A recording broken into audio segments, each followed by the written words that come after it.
resolve, a purpose beyond escape.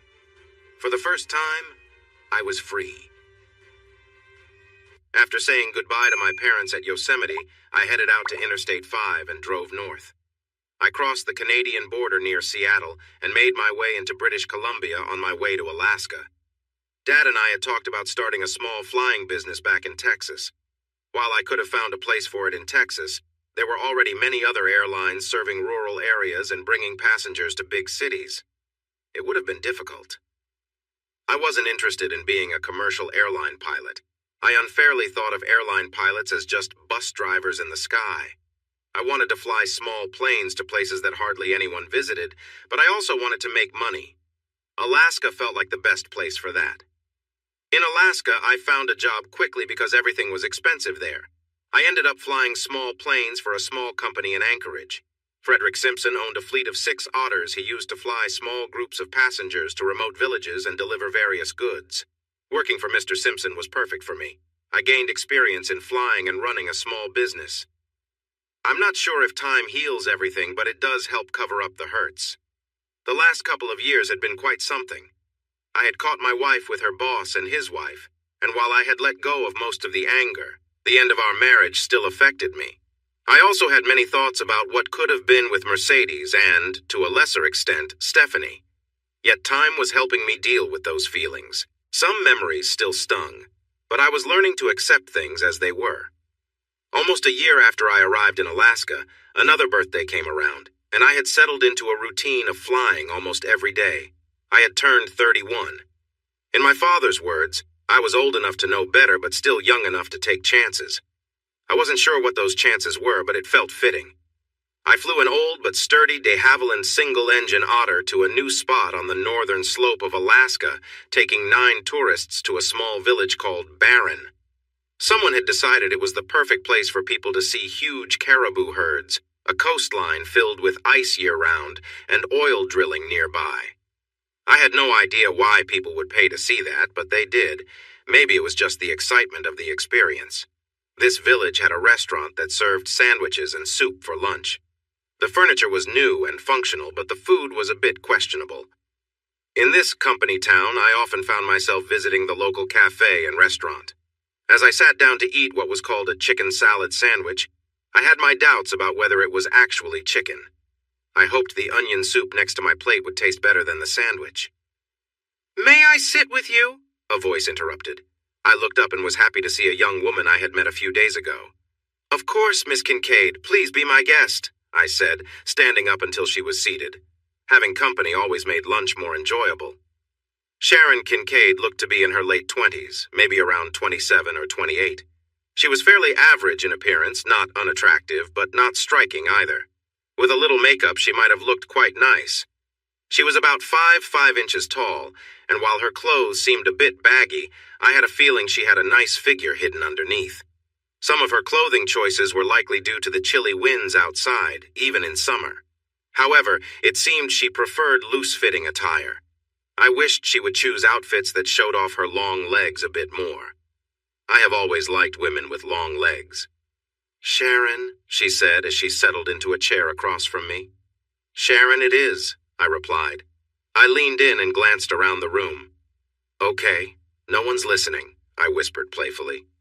"You can call me Matt," I added with a grin to show I was joking.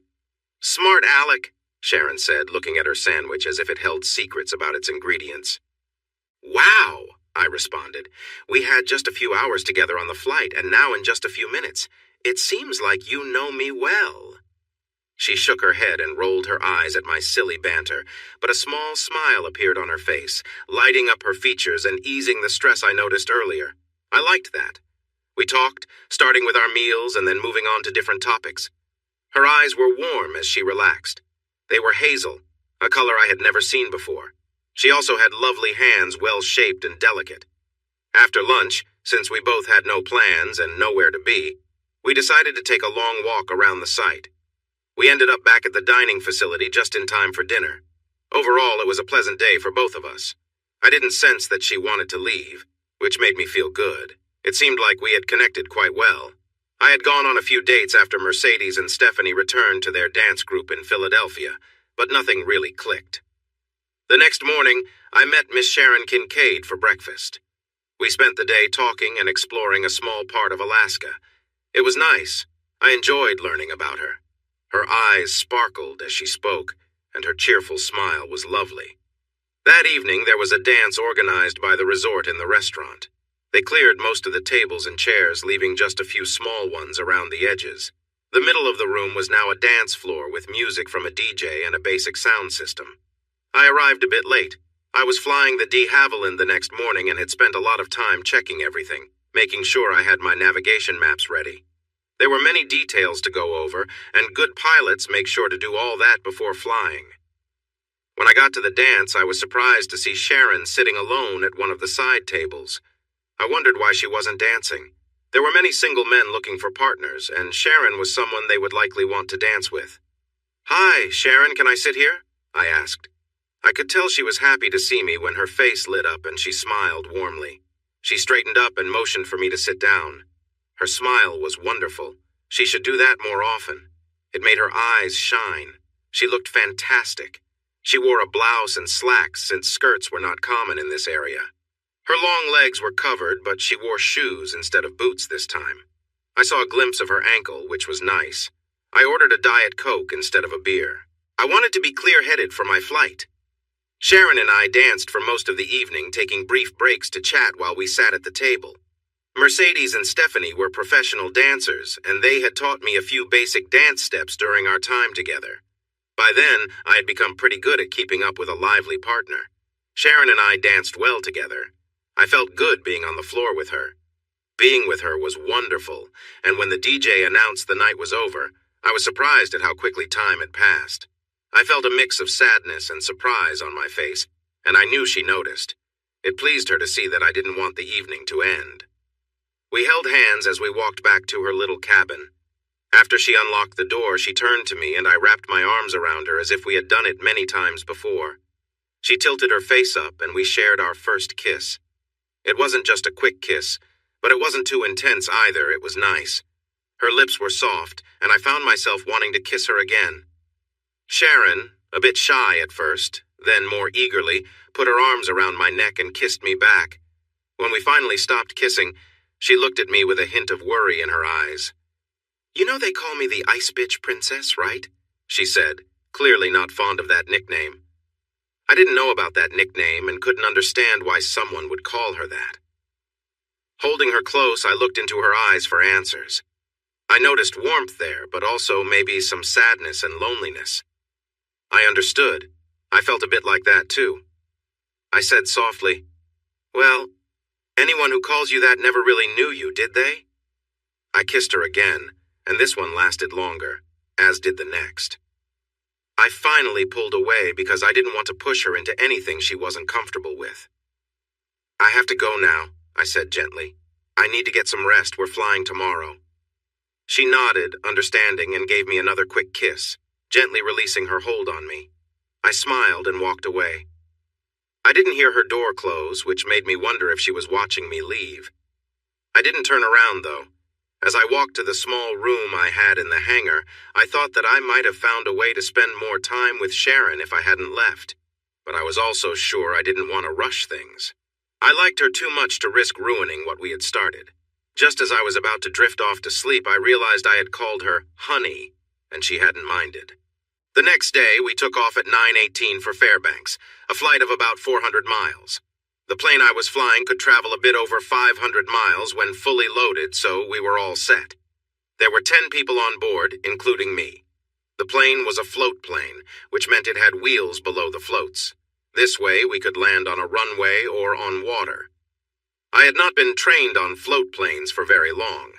Mr. Simpson had wanted to hire an experienced pilot for this kind of aircraft, but he ended up choosing me. To my surprise, he wasn't too upset with my skills. I actually enjoyed landing on water, though it was just as tricky as landing on land if things didn't go well. Sharon Kincaid was sitting in the co-pilot seat for our flight home. I invited her to join me, hoping she wasn't annoyed with me for leaving suddenly the night before or for kissing her. Thankfully, she seemed happy. She smiled brightly and climbed into her seat with ease. Her curiosity about the cockpit was clear, and she looked delightful. I wondered how I hadn't noticed how great she looked before. I could easily get lost in her sparkling hazel eyes. After I finished the usual announcements to the passengers, Sharon and I chatted on the intercom for a while. The rest of the group didn't have headsets, so they couldn't listen in. Our conversations felt natural and easy, helping us get to know each other better.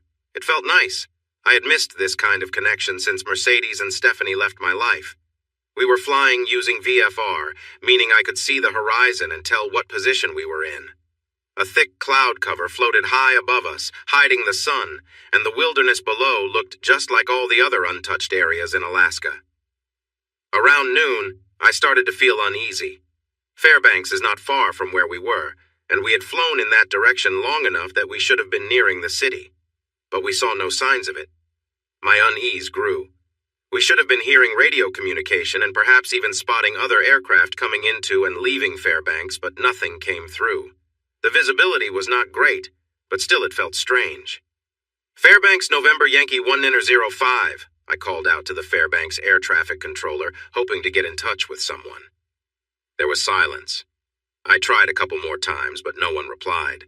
I leaned in closer to the controls and checked the instruments. Sharon noticed my concern and placed her hand on my forearm, but stayed quiet. I squeezed her hand gently, and she didn't pull away. She didn't interrupt my focus with questions I wasn't ready to answer yet. That was another reason I liked her. Suddenly, one of the instruments flickered. Something had happened. It happened so fast that I only caught a quick glimpse. I leaned closer to the panel and, just for fun, tapped the cover of the attitude indicator. To my surprise, the little airplane on the display spun around wildly for a few seconds before settling down. I felt a lump in my throat. My inner ear and a quick look outside told me we hadn't actually flipped upside down and then back again, but that was what the instrument showed. Next, I tapped the GPS compass, and it spun around too. Great! Some of my instruments were acting up, and I had no idea which ones I could trust, if any. The engine was running steadily, which was good, and the controls still responded to my inputs. But this old plane had no electronic systems, just mechanical ones. I checked the circuit breakers, but they seemed fine. I thought about switching them off and back on. But from experience, I knew that sometimes when you turn something off that is only working a bit, it might not work at all when you turn it back on. I leaned back in my seat, unsure of what was happening, but something clearly wasn't right. "Sharon," I said over the intercom, holding her hand, "we're in trouble. Can you get everyone's attention back there?" To her credit, she did exactly as I asked without asking any pointless questions. She turned in her seat and waved to the other 8 passengers, yelling to get their attention. When some of them didn't notice, she shouted louder for them to wake up and pay attention. Her voice was strong. I was glad I had my headset on to save my hearing. I eased back on the throttle, feeling that if I pulled back too much more, we might enter a slow, shallow dive, though the altimeter wasn't working well enough to tell. Reducing the throttle also quieted things down, making it easier for me to be heard in the back. "We are in trouble!" I yelled, clearly and slowly so there would be no misunderstanding. That got their attention right away, and the atmosphere became tense.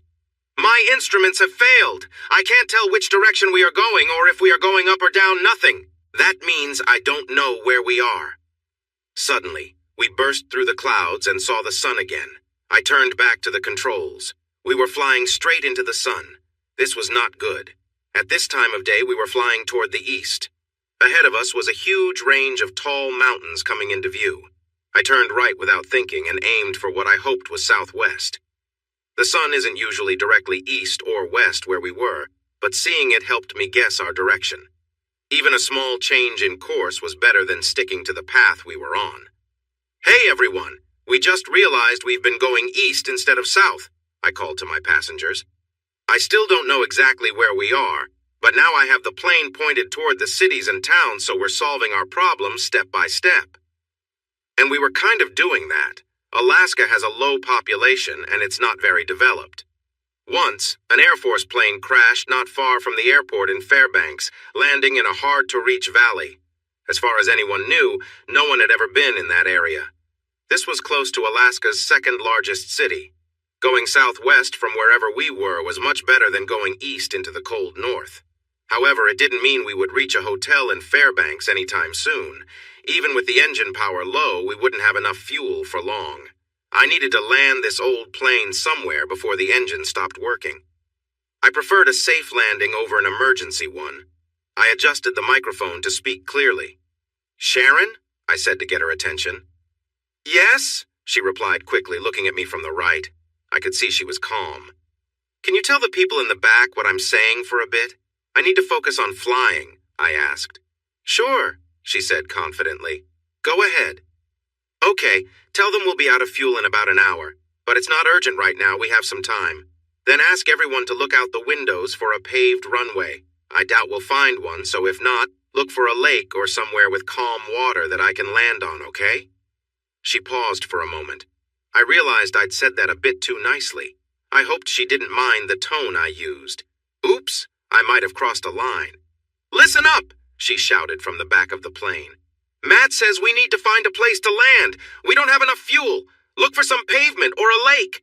Let's find a safe spot, okay?" She captured my message well, using words everyone would understand. I reached out and held her hand for a moment. Even with all the chaos around us, touching her felt comforting. The engine roared steadily, not showing signs of giving out. It had taken us some distance southwest, but I didn't know exactly how far. An hour after we realized we were in trouble, my worry grew. I was becoming more anxious about running out of fuel than where we actually were. I was trying to guess how long we'd been flying off course, how much fuel we were using, and many other unknown factors. The fuel gauge showed very little fuel, but I wasn't sure if it was working correctly. It might have been just as faulty as the other instruments. My conclusion was clear. We would have to land soon. The question was whether we would land roughly or with more control. I eased back on the throttle, choosing to fly slower to conserve fuel, and we began a gentle descent.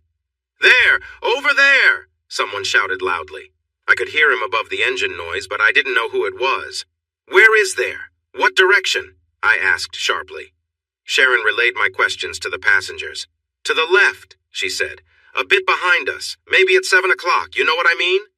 "Got it," I responded. "Good way to explain it." She was doing well, staying calm under pressure. I was very grateful for Sharon Kincaid's presence. I turned the plane in a wide left bank, careful not to make any sudden moves, given our low speed. A small lake came into view as we turned, appearing right in front of us. It was 7 or 8 miles away, hidden before by a mountain range. "Thank whoever spotted it. Great job staying alert," I told Sharon, who passed on my thanks.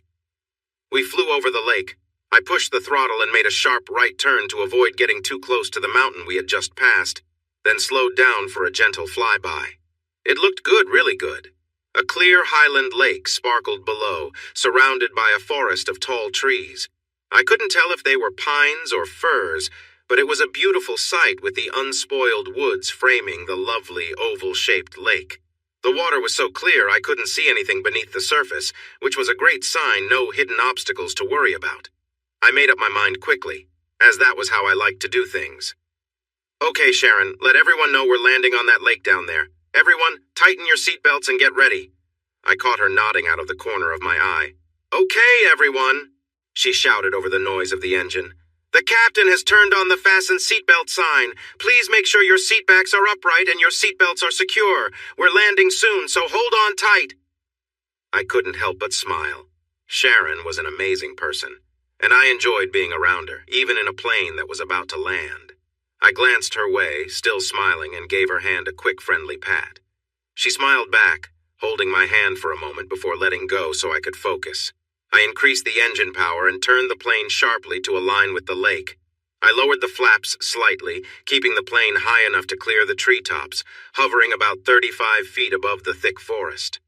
As we approached, I lowered the throttle and let the plane descend, adjusting the flaps further for a smoother landing. We glided over the shoreline just 20 feet above and started to settle down. I gently lifted the nose of the plane to ease the front floats as we touched the water. We landed smoothly at first, then with a bit more force as the weight pressed down. Reaching for the controls, I quickly switched to boat mode, transforming our plane into a de Havilland boat. It felt like the best water landing I had ever made. We slowed down quickly. I looked around as best as I could from my seat, but there was nothing to indicate we were in trouble. I asked Sharon to check out her side, and she saw nothing unusual either. Cheers filled the cabin, and behind me there was a lot of celebrating.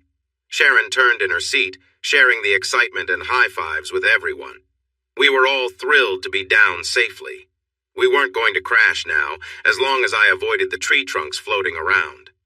I let the engine run quietly, slowing our speed so I could see better. Finally, I spotted a small inlet to my left. It led to what looked like a beach covered in pebbles about halfway up the cove.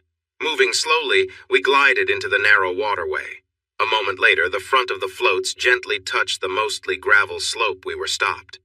I turned off the engine, turned in my seat, and hugged Sharon. I kissed her warmly, and she kissed me back with excitement. So I kissed her again, more slowly this time, and she responded just as sweetly. I reluctantly pulled away from Sharon. I didn't want to stop, but there were things to do. I opened my cockpit door, stepped down onto the left float, and grabbed a short rope with an anchor from a storage bin. I secured the line to one of the landing gear supports and walked to the front of the float, careful to stay away from the hot engine parts. From there, it was an easy jump onto the gravelly shore.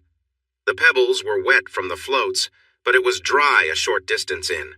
I pulled the rope tight, pushed the anchor into the pebbly ground, and stepped on it to sink it a little deeper. The old de Havilland was secure for now. We would make it better later. Looking back, I noticed the passenger door was open, and a man was carefully stepping down onto the left float. "Hey!" I called out. "Come on out and get on dry land. Try not to get your shoes wet, though." In 20 minutes, all 9 passengers were on land with me, trying to stretch or walk away the cramps in their legs. They had brought a few small bags with them, and we would move their larger luggage later. While everyone else was dealing with tight muscles, I climbed back up onto the wing, holding a dry stick. I opened the fuel valve and dipped the stick into the fuel cell. I sighed, closed the cover, and climbed down onto the left pontoon. The fuel barely touched the end of the stick. "Okay." I shouted to get everyone's attention. It might not have been needed, they were already watching me. "Are any of you ex-Navy SEALs?" A few of the men chuckled at that. "Army Rangers? Marine Recon?" I saw a few half-smiles as they watched me. "Does anyone have an uncle named MacGyver?" That joke didn't get a laugh at all. I shrugged. It was a tough crowd. "All right then, let's clear some things up." I looked at everyone, trying to make eye contact with each person.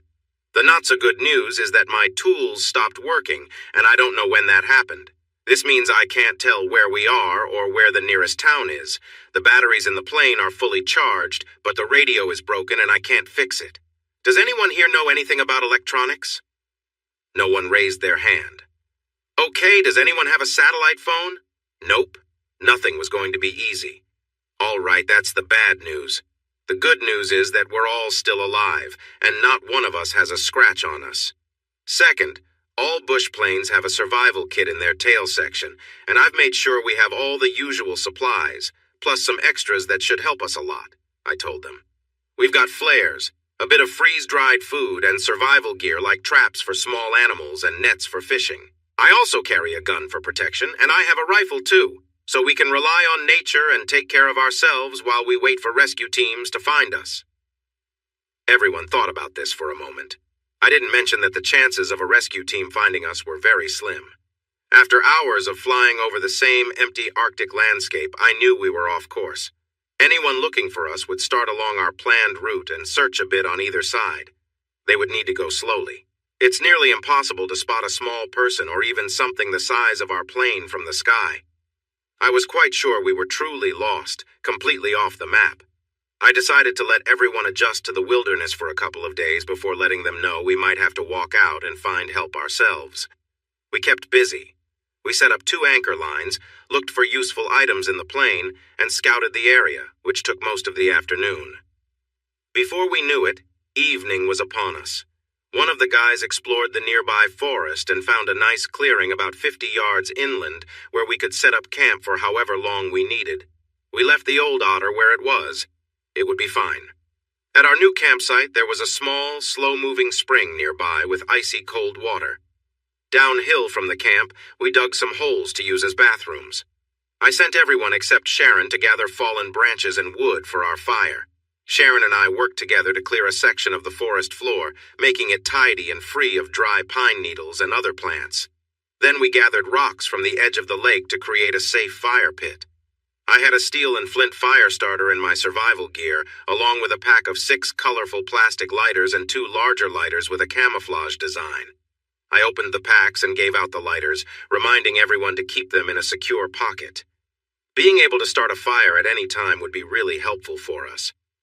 I used the camouflage lighter I saved for myself to light our first fire. We had 2 small, collapsible aluminum pots for boiling water and enough freeze-dried meals to last us for several days. When the sun went down, it got very dark. There were no street lights or city lights nearby. We felt far away from everything. The fire was comforting, creating a warm circle of light around us.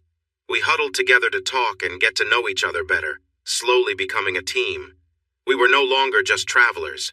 We were a group working together to survive. I spoke up. All right, if everyone is okay with it, let's introduce ourselves and share a bit about who we are. I only know you as names on a list, and you only know me as the pilot in a cowboy hat. I smiled and took off my hat. So, I'll go first. I'm Matthew Singletary, but you can call me Matt.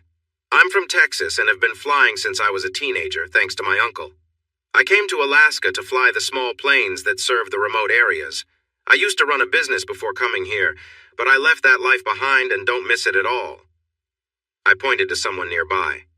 Hi, I'm Parker Anderson, he said quietly. I'm a Baptist minister from Omaha, Nebraska. He paused as if he was finished, and I guess he was. And I'm Michelle Anderson, said the short brunette sitting next to him with a friendly smile.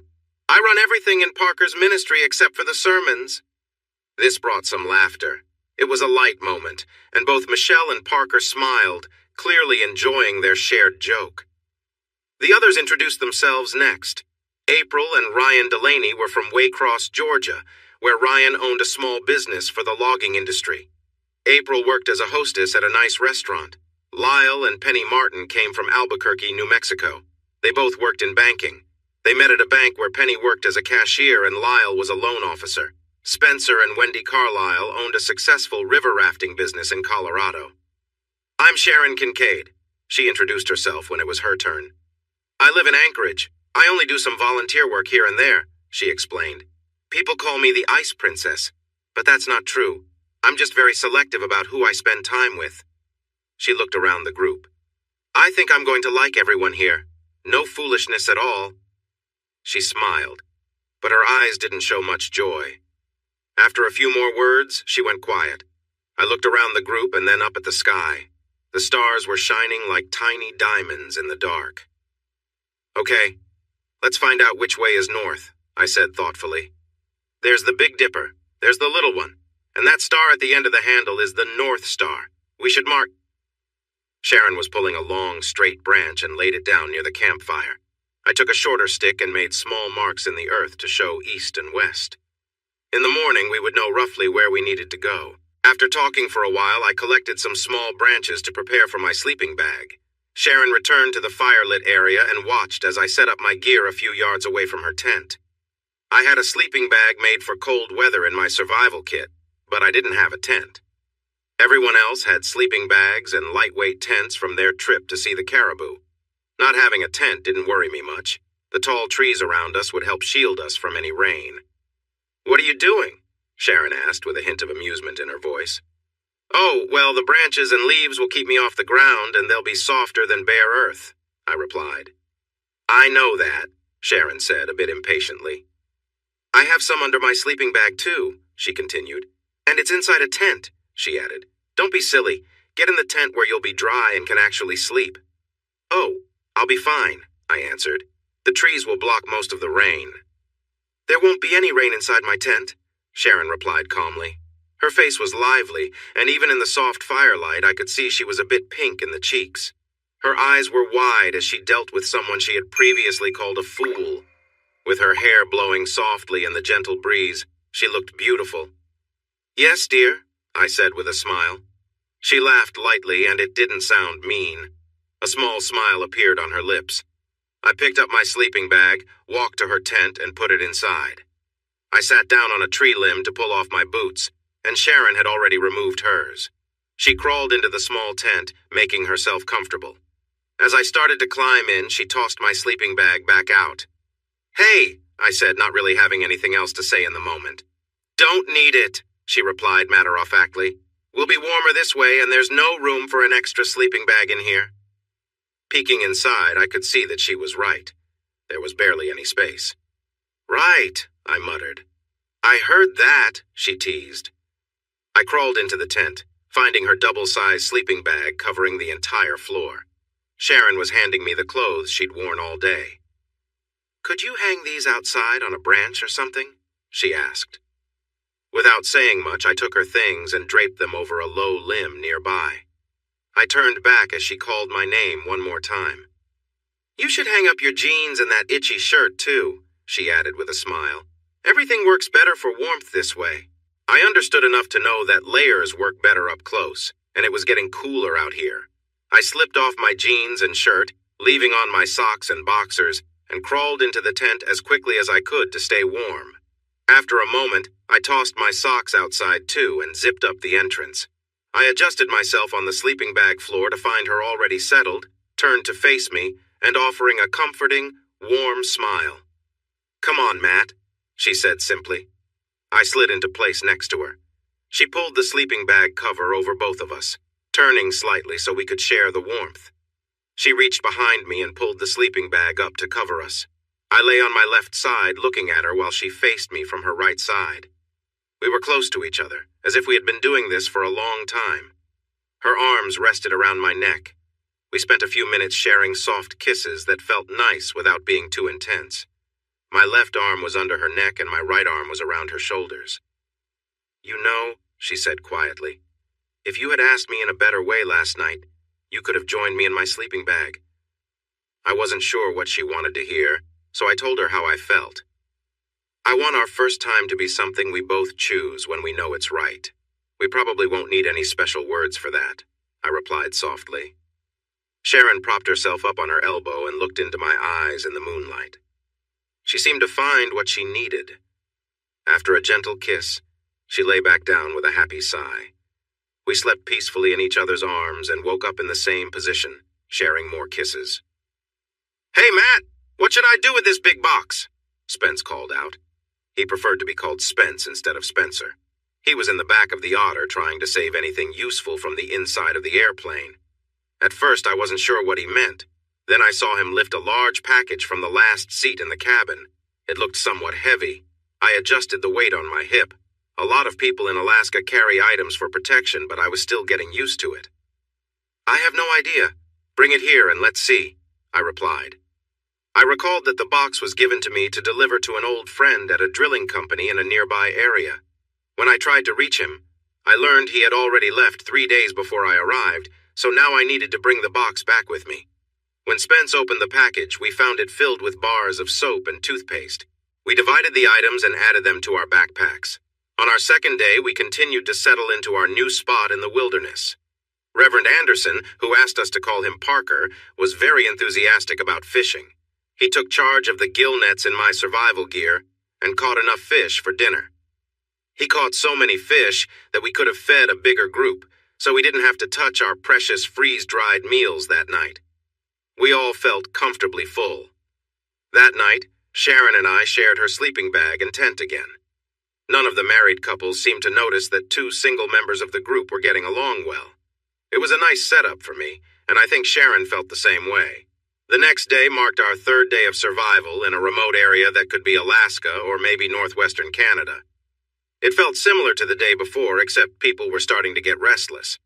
At lunch, which was more fish cooked on flat rocks over the fire, I decided to address a topic I had been avoiding for 2 days. I explained that we probably wouldn't be rescued because we were too far from any search areas. Next, I suggested that we needed to save ourselves by hiking out of the mountains to find civilization. The group accepted this idea well. They were all smart adults, and the reality of our situation was clear. In fact, everything went so smoothly that I didn't need to convince anyone. We began sorting out our gear and putting items into our backpacks to see what we could carry on a long hike. I had the only large backpack while everyone else had smaller day packs from their trip to see the caribou. I would be carrying more than my fair share of our shared belongings. On the bright side, my backpack was designed to carry heavier loads comfortably, which would make it easier to carry more gear than they could. I was adjusting my backpack, preparing to put it on, when a loud, terrifying scream erupted from the camp behind me. It was a scream filled with pure fear and unmistakable sound. I quickly let my pack drop, unbuckled the strap holding my revolver in its holster, and took it out as fast as I could. There was a bear just outside the camp, not a small black bear, but a large grizzly, around 8 feet tall and very heavy. It was moving into our camp between Sharon's tent and the Delaney's colorful one, casually wandering until the scream startled it. The bear stood up on its hind legs and sniffed the air, seemingly not pleased by the smell. He felt we were intruding in his space, and it was clear he didn't like it. Everyone on that side of the campfire quickly ran to safety. The bear was not fond of the fire and moved away from it, which put him right in my path. I felt uneasy about that. Holding my revolver with both hands, just as I'd been taught, I prepared to defend myself, aiming at the bear's head. Anywhere else, he would just keep coming no matter what. Shooting at his head wasn't much better. It felt like bouncing bullets off a tank, and it only made him angrier. He opened his huge mouth and let out a loud roar, and that gave me a brief moment to act. I had heard that grizzlies could be taken down if you hit them in a vulnerable spot, like the eyes. I aimed for his open mouth, hoping to hit a tooth with my .357 bullet that could reach his brain and stop him. His head was moving, which made it hard to aim. He took all 6 shots from my pistol, and I quickly backed away, opening the cylinder to search for loose bullets in my jacket pocket. Suddenly, Sharon handed me the rifle from my survival gear. She took my pistol at the same time, her hand rummaging in my pocket as I turned with the rifle. The Remington 700 is a bolt-action rifle, so I couldn't shoot as fast as before, but when a .300 Magnum hits something, it causes serious damage even to an 8-foot-tall grizzly. The first shot hit the top of his skull, and the second one chipped a piece off his forehead. Since I couldn't hit his mouth, I aimed the third bullet at his chest, which rocked him back. He wobbled slightly, touched the wound, yet kept coming. I dropped the magazine. I didn't have another one ready. There was a spare in my backpack, but I doubted we had time to grab it. I needed to load some bullets in the magazine I had and hoped he would back off while I did. Sharon handed my revolver back and took the rifle. I moved closer, taking a few steps forward. Mr. Grizz noticed and adjusted to face me. I knelt on the forest floor to aim upward. Out of the corner of my eye, I saw Sharon beside me, ready with the rifle. She must have found the spare magazine and reloaded. I needed to shoot carefully, focusing on my aim and taking my time.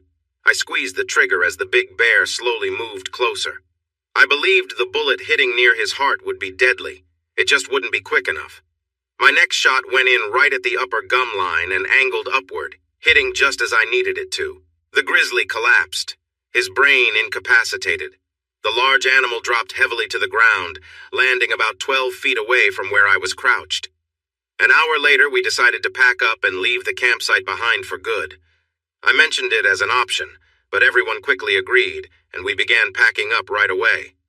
The bear had been bleeding for a while, and though my earlier shots didn't stop him immediately, they caused enough injury that he left a trail of blood around the area.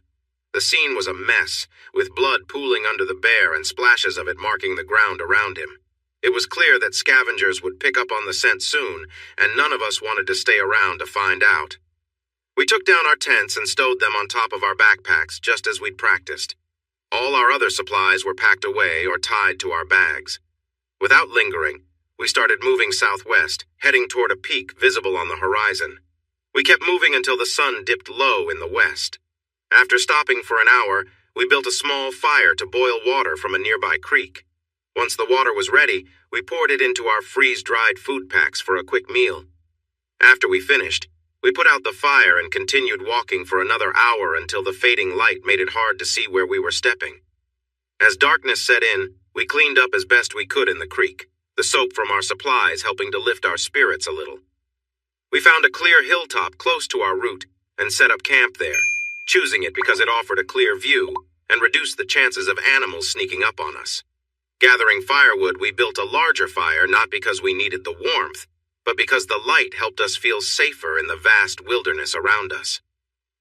That night, when I crawled into the tent, we settled down, both exhausted from the day. Lying quietly, we tried to rest, letting the warmth and security of the tent bring us some peace as we prepared for the days ahead. She locked her legs around me, urging me to go deeper. There was nothing complicated about what we were doing. It wasn't a romantic moment. We were two people sharing a basic connection, reminding each other that we were alive when we could have easily not been. Sharon let out a low sound, pressing her face into a corner of her sleeping bag to quiet herself. When I felt her body respond, I couldn't hold back, and I followed her lead. I slowed down, resting on my heels, but I kept going. Sharon pressed her feet firmly on the tent floor, and I moved with purpose, but gently. Once she caught her breath, she began to seek that feeling again. I picked up the pace a bit, going deeper as she pushed against me eagerly. In a few moments, we were back in the rhythm, both aiming for that high point again. When we were done, Sharon pulled the edge of her sleeping bag over us, and we settled close together, her warm breath on my chest, the scent of her hair surrounding me. As dawn approached, Sharon woke me up, gently shifting on top of me and trying to be quiet.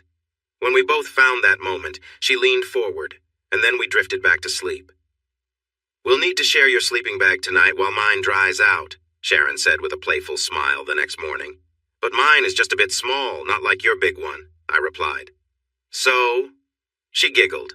I understood. We weren't trying to avoid each other while sleeping anyway. Plus, I didn't want to deal with a wet spot. Her sleeping bag definitely needed some fresh air. It wasn't just ours that needed airing out. Apparently, all the other couples in camp had also been having their own moments of connection. We were all a bit tired, but felt good. Everyone smiled at one another. We heated creek water in 2 aluminum buckets, mixing the hot water with cool water to clean up from the previous night's events. This began a routine we would keep, trying to stay clean in our circumstances. The soap we found in the plane helped a lot. Cleaning up took us a couple of hours, but it was worth it. Washing off led to another habit. We stopped worrying about the usual rules of modesty. Living close together made it hard to be modest. We were still shaken from the bear attack and had no plans to forget it anytime soon. We dug holes for our waste, and when someone needed to go, someone else stood guard. We thought this was necessary, so we didn't feel the need to discuss it further. Our modesty took another hit when we realized we would have to change into sleepwear every night. No one wanted to sleep in the sweaty clothes we wore during the day. Getting ready for bed meant we'd wake up the next morning without any clothes on and then put on fresh shirts and pants when it was light out. Our tents were small, barely big enough for 2 people lying down, making it impossible to change clothes inside. So we had to change in public. We each had a few sets of clothes, and we washed the dirty ones in the river, but that could only help so much. The Reverend Parker Anderson, our 27-year-old resident theologian, never complained about the situation. In fact, he and his wife Michelle were doing the same things we all were. I liked Parker. He always stayed positive and was ready to talk to anyone who felt down. I asked him if I could call him Padre. I had read that chaplains on Navy ships during World War II were often called that, no matter their faith. Parker didn't mind at all, and the nickname quickly stuck within our group. It just felt right. The day after the bear attack marked our first full day on the trail, hiking towards safety and civilization. The day before, we hurried away from the bear, wanting to put as much distance between us and it as possible. We succeeded, but we had sore legs and aching backs that first morning. We didn't travel more than 10 miles that day, even though we hiked for 12 hours. It was easier since we walked near a river for most of the journey. That was good. We needed a break as we adjusted to the physical challenge. We were lucky to have a fit group of men and women, but we weren't used to long-distance hiking. It took our bodies a couple of weeks to get used to being active all day, climbing hills, and navigating the rocky riverbanks. After 3 weeks, we had settled into a rhythm and no longer had to struggle with tired muscles each morning. As we continued, each of our unique traits began to show. Penny Martin worked in banking, just like her husband. In high school, she had done track and field, and she kept running as an adult. She found it easy to hike all day and could have easily outpaced all of us if she had tried. Her husband, Lyle, loved fishing too and often worked with the gill nets. Whenever we were by a creek or river, he and the Padre made sure we had fresh fish to eat thanks to their skills. Ryan Delaney was the best cook in our group and took on that job full time. He would cook whatever Lyle and the Padre caught, as well as any game others brought back. As we walked, we picked berries and wild onions from along the trail to add to the meals Ryan prepared. I was the designated hunter. I would take the Remington rifle and step away from the group, trying to hunt a deer or moose. I started with 30 rounds and had already used some, so I was very careful with the rest, aiming to get as close to my target as possible. Sharon became our camp guard, usually carrying my .357 Magnum to accompany people to the latrines we had dug or to keep an eye on those gathering berries. Everyone found ways to help out as we worked toward our shared goal. About a month into our journey, I was out front with the rifle, hoping to find a deer or moose for dinner. We wanted to smoke some meat to take with us, so I was also searching for firewood. I followed one of many game trails that twisted in all directions. As I moved down a ridge, I spotted 2 healthy deer about 100 yards away, seeming to lick at a rock. I was downwind, creeping low and slow so they didn't know I was there. The larger deer raised its head to look around, and I froze, worried that I might have scared it.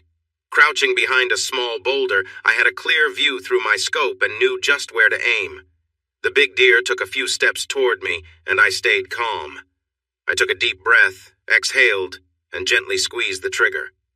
The loud shot echoed through the mountains. The big deer fell, not moving after hitting the ground. The smaller one bolted away. I could have tried to shoot it too, but it would have been risky, and we didn't need more meat at that moment. With only a little bit of supplies left, I didn't want to waste anything, so I decided not to shoot.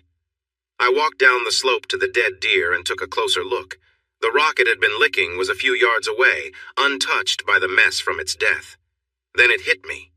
I remembered something from an old TV show. Just like people, wild animals need salt, but there are no easy ways to get it in the wild. Animals have to find the minerals they need naturally. We ended up carefully scraping parts of the salt deposit with our knives and used a hatchet to break off bigger pieces. There was a lot of mineral residue in the soil around us, but we left it there. We gathered enough to give everyone a pound or 2 to carry. We didn't really know how much we would need, but it seemed smart to take extra instead of running out. The salt made the food that our chief cook, Ryan Delaney, made taste a lot better. The salt added to our load, but we accepted the heft because of the taste it added. For a while, we had been trying to lighten our packs. Sharon and I were sleeping under a rain fly that had been over her tent.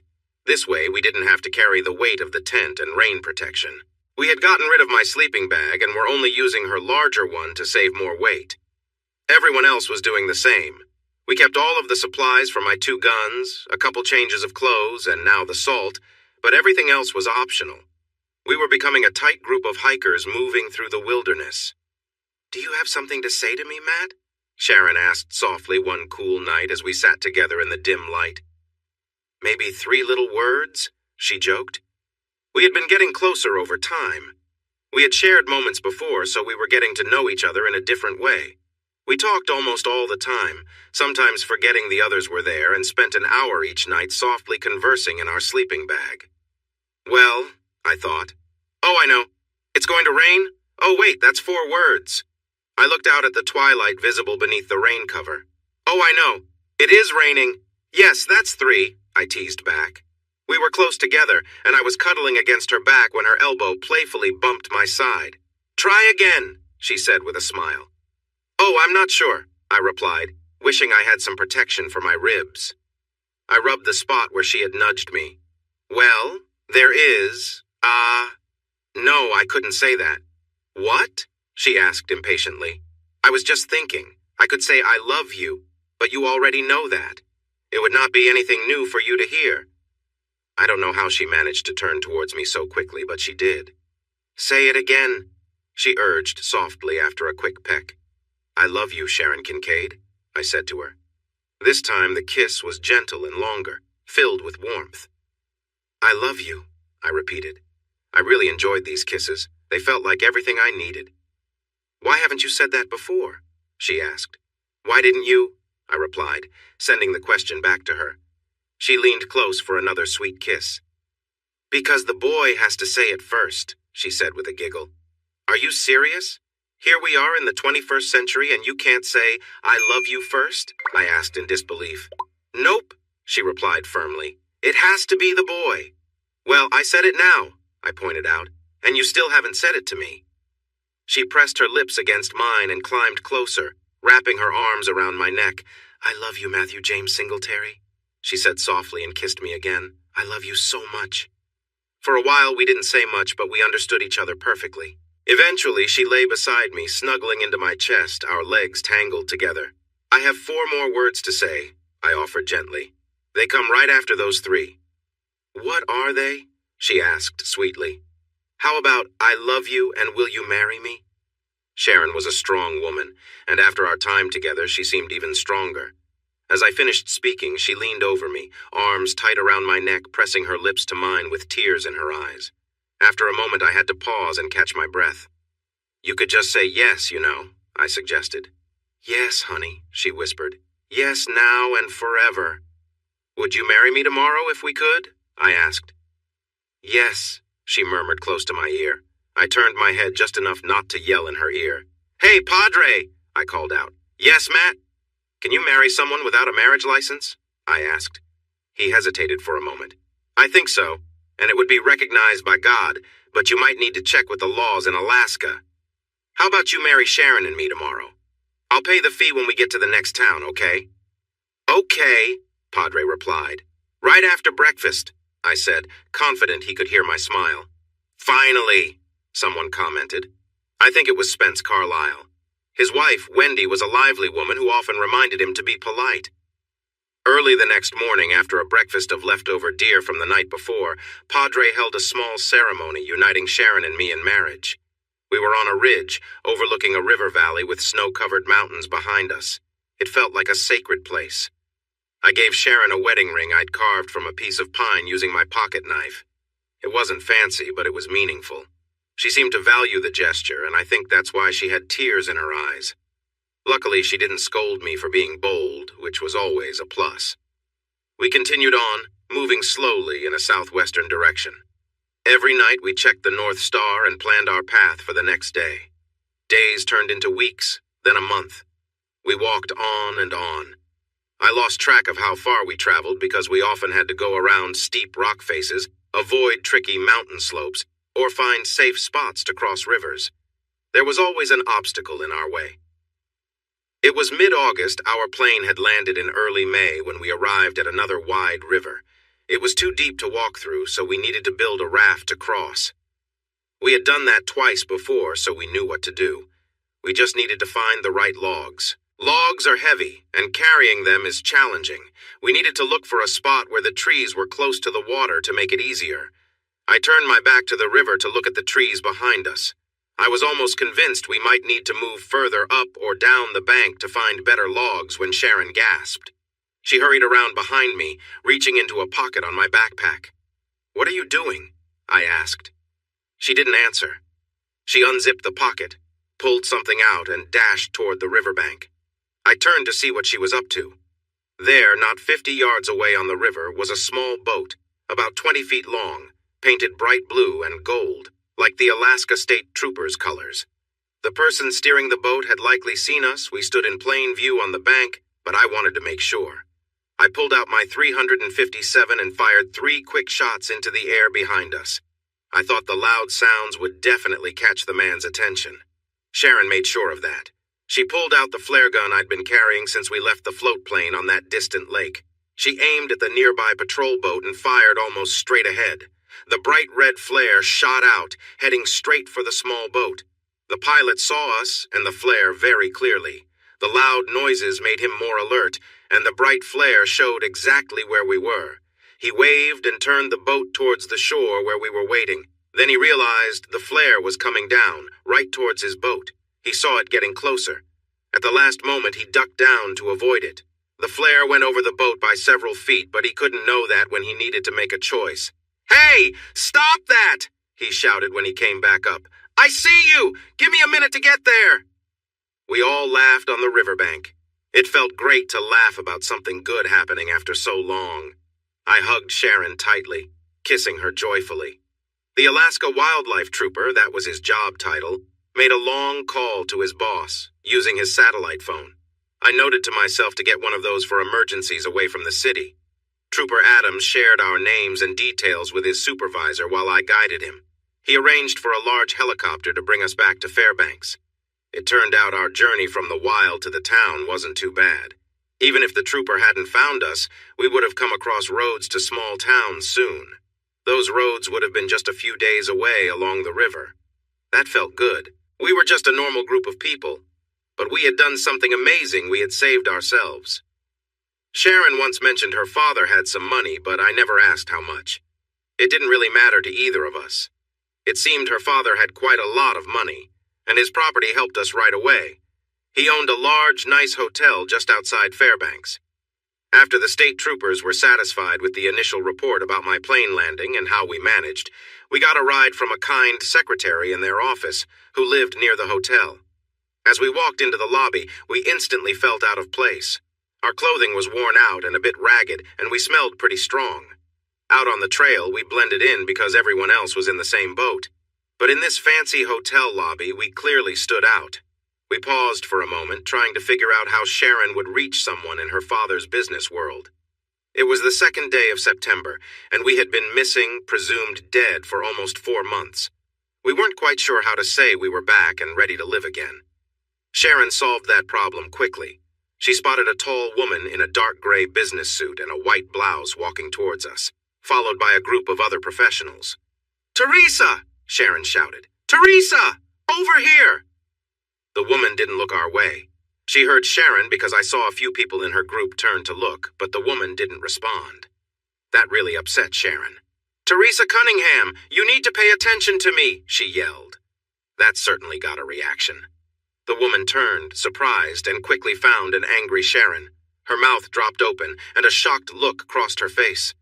She instinctively handed her phone to a man behind her, expecting him to take it. He caught it, but not without some trouble. Teresa walked towards us, and Sharon rushed to meet her halfway across the lobby for a big hug. I followed along at a slower pace. The two women were emotional, and Sharon was trying her best to explain the long journey we had all taken back to civilization while wiping away tears. It wasn't going smoothly. I touched Sharon's arm, and she turned to me. "Teresa has always been a great friend," she said warmly, before turning back to Teresa. "Terry, I want you to meet my husband, Terry Matt Terry." I reached out my hand.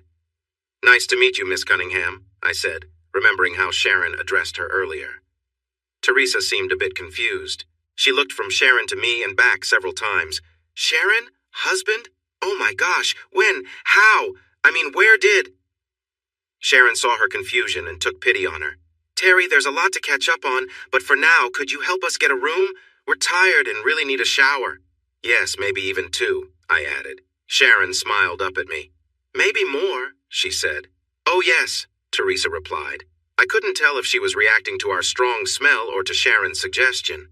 "Simon," she called out to her group that had been following her across the lobby.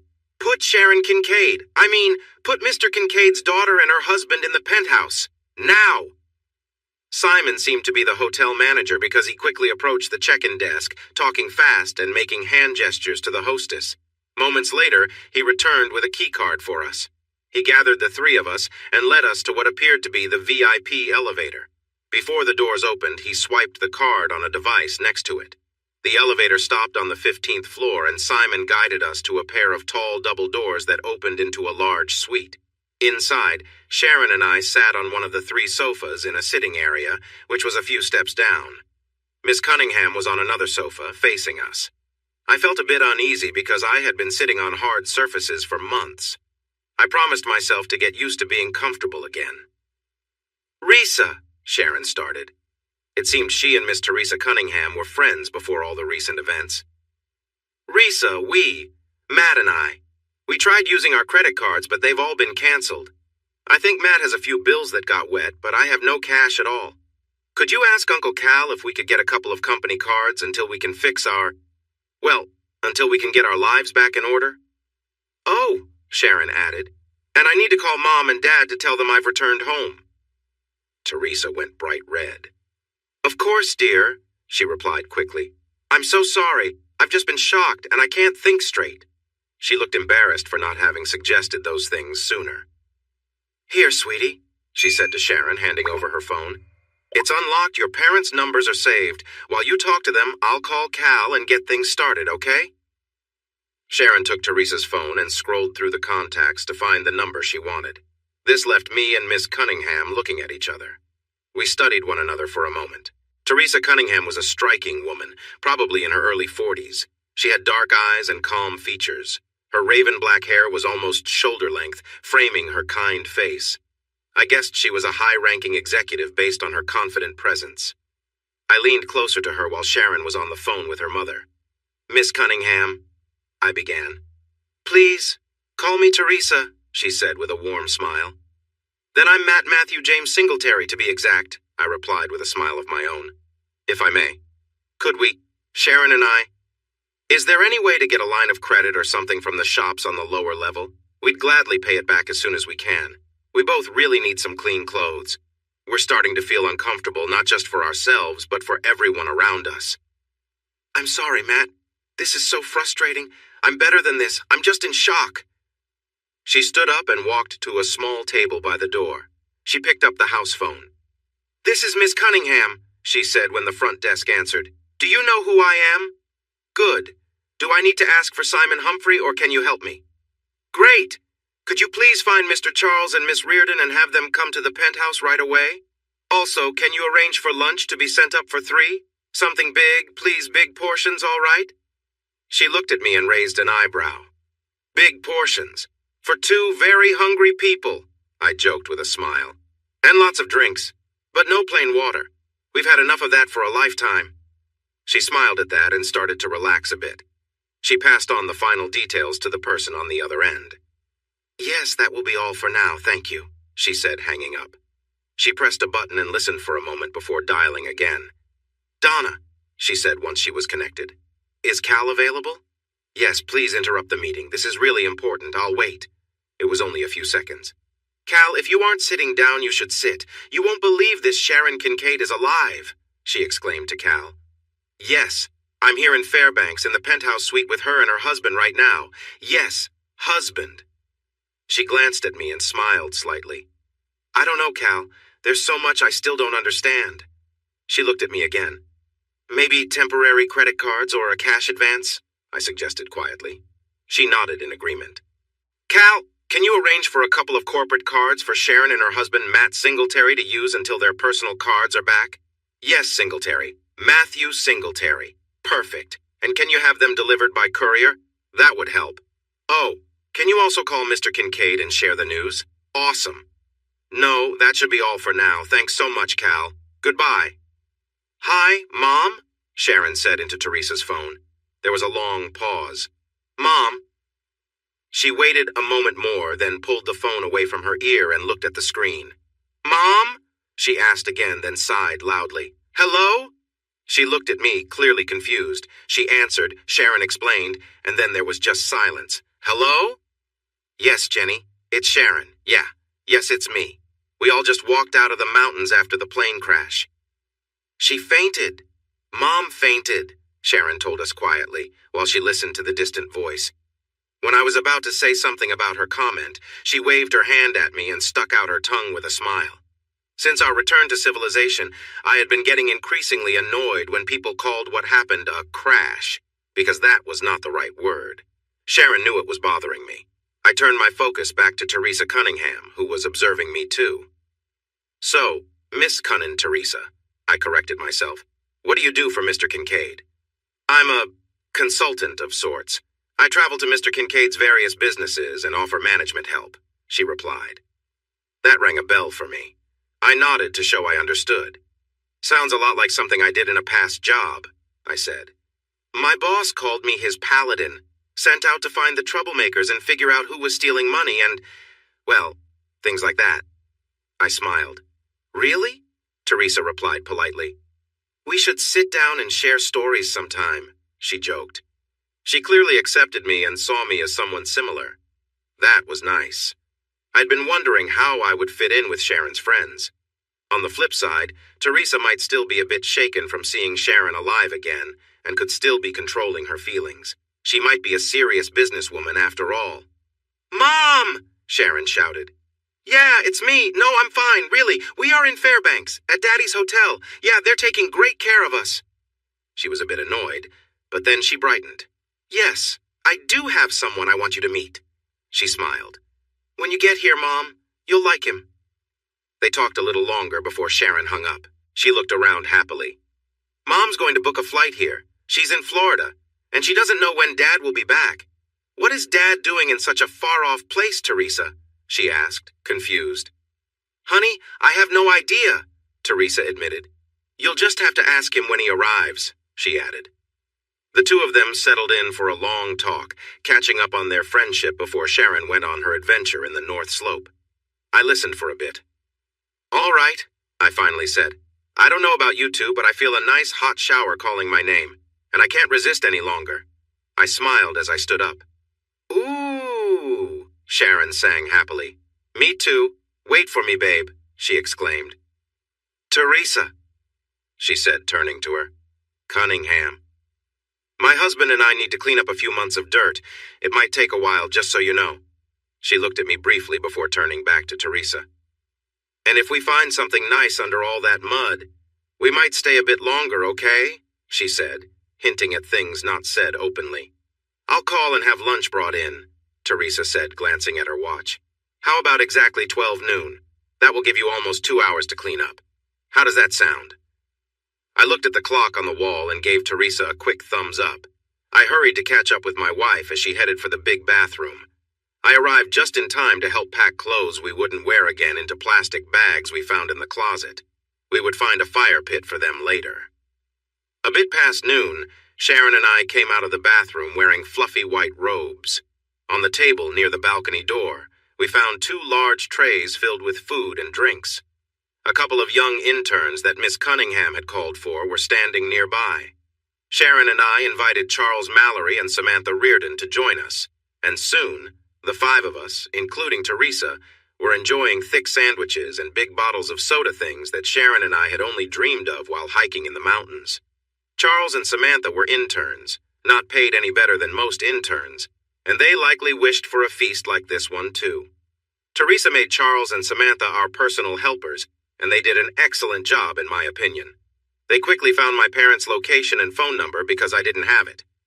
Mom and Dad was just a contact on my old phone, and all I had to do was press the little green phone icon to reach them on my now disabled phone. Sharon and I, along with everyone else in our survivor group, were considered dead by the authorities. Once the paperwork declared us deceased, it was hard to get back to normal life. I talked to my surprised parents and arranged for them to come to Anchorage. They needed to find a place to store their large RV before heading this way. Teresa had upgraded their tickets to first class without telling me. Teresa took on the role of our guardian, doing small things like the ticket upgrade for my mom and dad. Generally, if Charles and Samantha couldn't get something done, Teresa would handle it. She managed to push through many mid-level managers at Kincaid Business, getting things done efficiently. She had a team of 3 lawyers from Kincaid working on fixing the records of our group's deaths in whatever system needed changes. In just a day and a half, I had a new phone with all my contacts restored from the cloud. I was once again a pilot recognized by the federal government, my Alaska driver's license was updated, and my bank accounts and credit cards were back in use. Everything was in order. They even brought tailors to measure me for a whole new set of clothes. I complained a bit. First, I could pay for what we needed myself. Second, I didn't see the point in having custom-made jeans and shirts. Plus, Sharon and I were both going to gain a little weight now that we weren't constantly hiking every day. No one seemed to pay much attention to me, but they were polite about it. Teresa arranged for everyone in our group to have a full health check. We spent our second day in civilization at a hospital being examined and checked. At the end of the day, we were declared very healthy, which we already knew. That was the last time we were all together. After that, everyone went home to their usual lives. I went home with Sharon. Sharon and I sat in hard plastic seats at the airport, holding hands, talking quietly, and leaning against each other comfortably. I'm sure no one had trouble noticing we were in love, okay? Maybe it was a little obvious. But we didn't care what anyone else thought. We were at Anchorage International Airport, having flown in from Fairbanks, waiting for Sharon's mother. Judith Kincaid had a difficult journey to reach Anchorage. Her husband's corporate jet was lent out to a businessman in Europe, leaving her without a way to fly. Every other flight in that direction was fully booked. In the end, she managed to get a standby ticket in Miami. She went to the waiting area and offered $10,000 and tickets to anywhere in the world to anyone willing to swap their confirmed ticket to Seattle with her. A family of 6 from Galveston took her deal and decided to change their plans to fly to California and Disneyland instead of Seattle. It seemed like a good decision to me. Finally, I saw my future mother-in-law's plane arriving on the tarmac. It was displayed on the monitors showing flight numbers and gates. I couldn't wait. This was going to be a joyful moment. I was trying not to feel sick. Sharon was excited, whispering to me about how much I would love her mom and siblings. I noticed a tall, attractive woman with gray hair coming down the escalator, looking around. Her gaze landed on Sharon and me. I quickly kissed Sharon's cheek to grab her attention and pointed to her mom, who was getting closer. Sharon jumped up from her seat and hurried across the airport lobby. She embraced the woman, who clearly cared for Sharon a lot. I walked slowly, giving them a moment to connect again. Judith Kincaid watched me closely as they hugged. Sharon had told her mom over the phone that she had a husband, so it wasn't a total surprise, but this was our first time meeting in person. I placed my hand gently on Sharon's back, and she stepped out of her mom's hug. She turned slightly so she was between her mom and me, allowing our introductions. Mom, this is my husband, Matt. Matt, this is my mom, Judith, but she likes to be called Judy. Mrs. Kincaid, I said with what I hoped sounded friendly. I figured she had many questions about how her daughter came home with a stranger. Judy, please, she said with a warm smile. I felt relieved that she was welcoming and not upset. I'm keeping him around, Mom, Sharon added with a grin, in case I run into something big and need help. She pointed at the large stuffed polar bear in the lobby. It wasn't a grizzly, but I understood her mix-up. Meeting her mom with a surprise husband was probably stressful for her, too. Judy looked at the bear and then back at her daughter, looking curious. I have a feeling there's a story there, she said. Just then she noticed a driver in uniform approaching. Can we continue this at home? She moved past Sharon and gave me a quick kiss on the cheek. That was a good sign. My mother-in-law was friendly, and I really appreciated it. So I hear Matt is the bravest knight ever, who fought the dragon and saved you from a terrible fate? Judy asked Sharon. We were sitting in a spacious family room that I never thought I would see. Sharon and I were snuggled on a sofa while Judy sat with her feet tucked under her on another nearby seat. Judy was captivated by the story we shared. I think I even won her over a bit more when I chose tea instead of coffee. I wanted my drink in a big mug instead of a small cup, but Judy liked it anyway. He is my knight in shining armor, and he really did fight off the monster, Sharon said happily, holding my arm close. We were sitting comfortably, enjoying some soft music and a nice chat. Whoa, hold on, I said. Judy, you need to know that your lovely daughter was right there with me when that bear was coming at us. I was shooting at it with my gun, and Sharon found a rifle and brought it to me, walking straight towards the bear. When I fired all 6 shots, she handed me the rifle and started reloading my pistol. By the time I ran out of shots in the rifle, she had already reloaded the revolver for me. She gave it back and put a new magazine in the rifle. I shot 3 more times at the bear, and your amazing daughter was ready with the rifle when it finally went down. So, if there was a clumsy knight in this story, there was definitely a warrior princess, too. Sharon reached up, touched my face, and gave me a long kiss. Then she turned to her mother with a happy smile. My husband, she said proudly, patting my thigh. We talked for hours about our adventures, telling Judy about how many mountains we climbed, rivers we crossed on rafts, or waded through when they were shallow enough. We shared the special moment when we got married one beautiful morning with the wilderness waking up around us. Judy wiped away tears when Sharon shared that. She came over and hugged her daughter. They both shared an emotional moment. Thank you, son, Judy said after a while. Thank you so much. Then she moved around Sharon and hugged me tightly. Thank you for bringing my daughter home, Matt. Well, we kind of helped each other, I said softly. Judy patted my hand. I see. I know. You two are a great team. You fit well together. The love you have is clear to anyone. I do. I love him, Mom. I love him so much, Sharon said through her tears, making her mother tear up again. Well, come on, I said. feeling misty-eyed myself. You both know if anyone finds out I was crying, my reputation as a brave hero in this town is ruined, right? I tried to add some humor to lighten the mood. Sharon and Judy chuckled a little, and we started to loosen our group hug, so I guess I succeeded.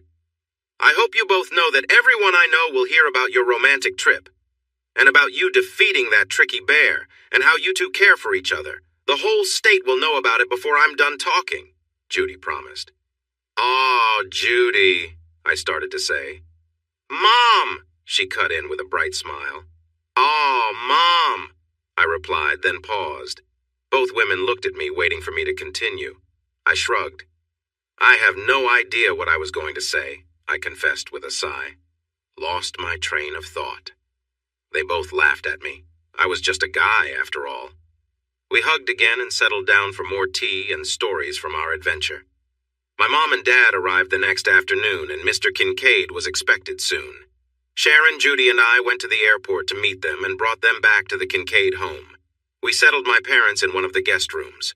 Sharon and I stayed in what used to be her bedroom. We spent about an hour getting comfortable and sharing some stories. Judy was excited to tell about the bear encounter, filling the room with laughter as she spoke. I had to step in a few times when Judy exaggerated a bit, but her storytelling was so entertaining that we let her continue. Judy and my mom, Leah, connected right away, and Sharon charmed my dad in no time. Mom glanced at me when she first met Sharon, and I could tell what she was thinking. The last she knew, I was ending things with a woman named Mercedes, and this was clearly not her. I knew I would have to explain that later. When Bruce Kincaid entered the room, I half expected a grand welcome. I could almost hear the imaginary fanfare in the background. Mr. Kincaid sent his assistants off on tasks and removed his coat before looking me in the eye.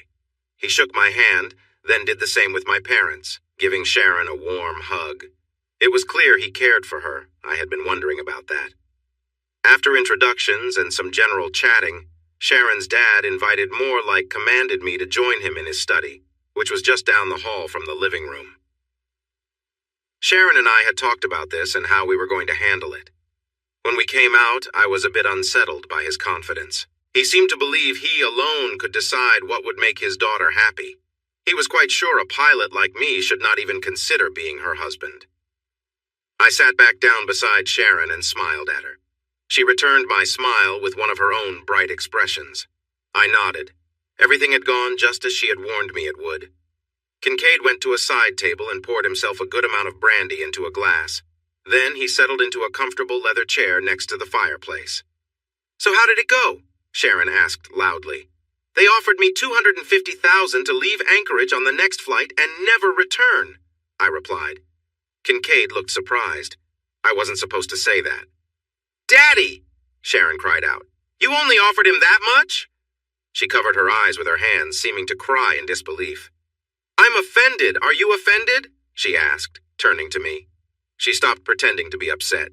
"I am," I said seriously, nodding. "Daddy!" she complained, turning back to him. "How could you? Only $250,000. Don't you love me, Daddy?" She put on a sad face. "I'm worth much more than that. Daddy, you should offer Matt at least $10 million. $20 million. What were you thinking?" Kincaid looked stunned. He tried to regroup. Sharon would not let him recover. She stood up and walked over to him. Her expression showed she was serious. "Daddy, let's be clear about this. You can accept that I will be with my husband for the rest of our lives. Or you can have the Ice Bitch Princess back, making life difficult for you and your friends," she said firmly, pointing her finger at him. "What's it gonna be, Daddy?" she asked, looking him in the eye. Mr. Kincaid looked around at us. He was smart and realized his daughter had set this whole scene up. He understood she didn't plan to let me go. He knew I had been listening to his offer. Outmaneuvered, he gave in. "Welcome to the family, Matt," he said, lifting his glass toward me. "And good luck," he added, relaxing a bit and even smiling. Sharon returned to sit beside me, and I kissed her gently. "What?" she asked, confused. Sharon and I had an agreement. She was worried about her temper, thinking she lost control too often. To help her, I kissed her every time she held back a comment she wanted to make. She had just vented her feelings at her father, and a kiss wasn't meant to reward that. "You were provoked. A lot," I whispered. And you didn't hurt anyone. I kissed her again a couple of times. We smiled at each other. Besides, Daddy, Sharon said, looking at her father again, you'll want Matt here with me, and our newest grandchild. The room fell silent for a moment. I turned to her, surprised. You mean, you're... She nodded, smiling gently. We got our test results back this morning, remember? I nodded. Mine had a few pages yours didn't, she said. I'm 3 weeks pregnant. Oh my God, I gasped. Then I pulled her close and covered her in kisses. Why didn't you tell me? I whispered. I kept it to myself, just in case I needed it, Sharon replied softly. You know, if my dad wasn't being very understanding. I kissed her again. What's that? She asked. Just kisses for you today, I said. You defended me in our marriage, and now you're having our baby. You can't do anything wrong today, love. Then Sharon was pulled away by her mom and mine for hugs and congratulations. I got handshakes and well wishes from my dad and Bruce Kincaid, but no hugs. After the grandmothers were done with Sharon, I wrapped my arms around her and kissed her again. She held onto my neck and kissed me back. Once they finished, Judy sat on the arm of Bruce's chair. Do they remind you of anyone, you and me maybe? She asked Bruce while watching us. Bruce looked at us for a moment, then shrugged. Can't say they do, he replied. Judy elbowed him playfully in the ribs. He winced dramatically. I see where she gets it, I exclaimed. Everyone looked at me, confused. I'm always getting elbowed or pinched, I explained. Now I see she got it from her mom, I said with a grin. It brought a little laugh, easing the tension after a shaky start. Hey, Bruce, just asking for advice, I continued. Do you think a little discipline could help with that elbowing habit? He thought for a moment. I'll let you know, he said, taking the easy way out, and got another playful nudge, but he smiled back. I was starting to like my new father-in-law, and I thought he was warming up to me too. Dad had been looking outside, but as he walked back to his chair, I asked him, Hey, Dad, do you think a little discipline would work with Mom? Would it help with her more, energetic little pats? Dad raised an eyebrow and sat down without answering. He shook his head. Why not? I asked with a chuckle. Mom was looking at a painting as she made her way back to her chair. As she passed, she gently patted me on the arm. That won't work at all, dear, she said softly. I enjoy it too much, she explained, and moved past to sit quietly next to my dad. Dad shrugged and made a playful face, pretending to be overly pleased. Judy burst out laughing. She tried to cover her mouth with both hands, but her giggles escaped anyway. She enjoys it too much, Judy exclaimed, leaning against her husband and playfully trying to muffle her laughter. I felt my eyes widen in surprise. I looked at Sharon. Don't even think about it, she warned with a serious look. She leaned in close to my ear. I'm expecting a baby right now, you know, she whispered gently. Her eyes sparkled with excitement. Our marriage in the woods was real, but it wasn't recognized legally in Alaska or anywhere else in the United States. To fix that, we organized a civil ceremony with a marriage license we had paid for a week later. Sharon and I didn't want a big, fancy wedding with lots of guests and stress, but we didn't manage to convey that well. So a month after our civil ceremony, we stood in front of the preacher at the church the Kincaids usually attended and shared the same vows we had exchanged in the woods. Mother Kincaid invited 216 people. Sharon's father gave us a wedding gift of unlimited travel on one of the world's largest airlines, and we took full advantage of it. Our only rules were that the destination needed to be warm, we wouldn't wear heavy clothes, and the hotel had to have plenty of hot water for showers and baths. After months without proper cleaning routines, we were ready to enjoy all that comfort. Thomas Bruce Singletary was born a little less than 8.5 months after we found out we were expecting, and his sister Judith Leah came along 14 months later. From the moment they were born, I felt completely enchanted by them, and they knew it. We agreed to wait before having any more children, wanting to give our first two a chance to grow up a little first. I was certain that Sharon loved me deeply, and we were incredibly happy. That was true until I learned that nothing between a man and a woman is ever completely perfect. Sharon was very ill. She had been getting worse for nearly a year. The cancer was serious. It was taking a toll on her day by day. She had held on for almost 4 months longer than the doctors expected. But as we returned to the hospital this time, We both knew she wouldn't be leaving. Her breathing was short and labored. The pain relief wasn't enough anymore. She was in a lot of pain, but she was fighting hard to stay alive for just one more minute to be with me and our 2 children. The suffering was overwhelming.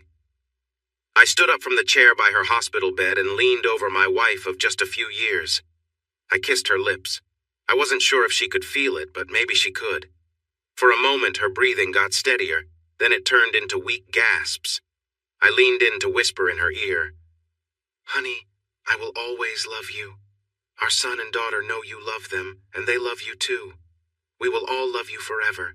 You don't need to fight anymore. It's time to rest. I will take care of Tommy and Judy, and they will take care of me. Please don't worry. We will be all right." I kissed her forehead and her lips again, stroking her thin arms and face as I stayed close. After a moment, she exhaled softly and didn't take another breath. The machines around her started to beep loudly, but I already knew what it meant. My Sharon was gone. With heavy heart, I stood tall and then bent forward to kiss her once more. I gently held her hand, then stepped away from the bed to let the doctor and nurses come in. I turned to face Sharon's parents. I hugged Judy and then Bruce. They stepped up to say goodbye to their youngest daughter. Through my tears, I looked for the door. I needed to find my son and daughter. I had to find a way to tell my 3-year-old girl and her 4-year-old brother that their mother would never hold them again, that she was with the angels now, watching over them forever. I wandered for a while, lost in my sadness while trying to be both mother and father to my little ones. I had to help them through their grief while dealing with my own, trying not to let our sadness take over. I found myself feeling bitter towards Anchorage, and even Alaska itself. My in-laws lived there, and we had always gotten along well, but the memories were just too much places Sharon and I had visited, things we had done together. Like animals seeking a safe place to heal, my children and I returned to Texas, where we wouldn't be reminded every day of our loss. Bruce and Judy, my children's grandparents, were not pleased with my choice, but they understood.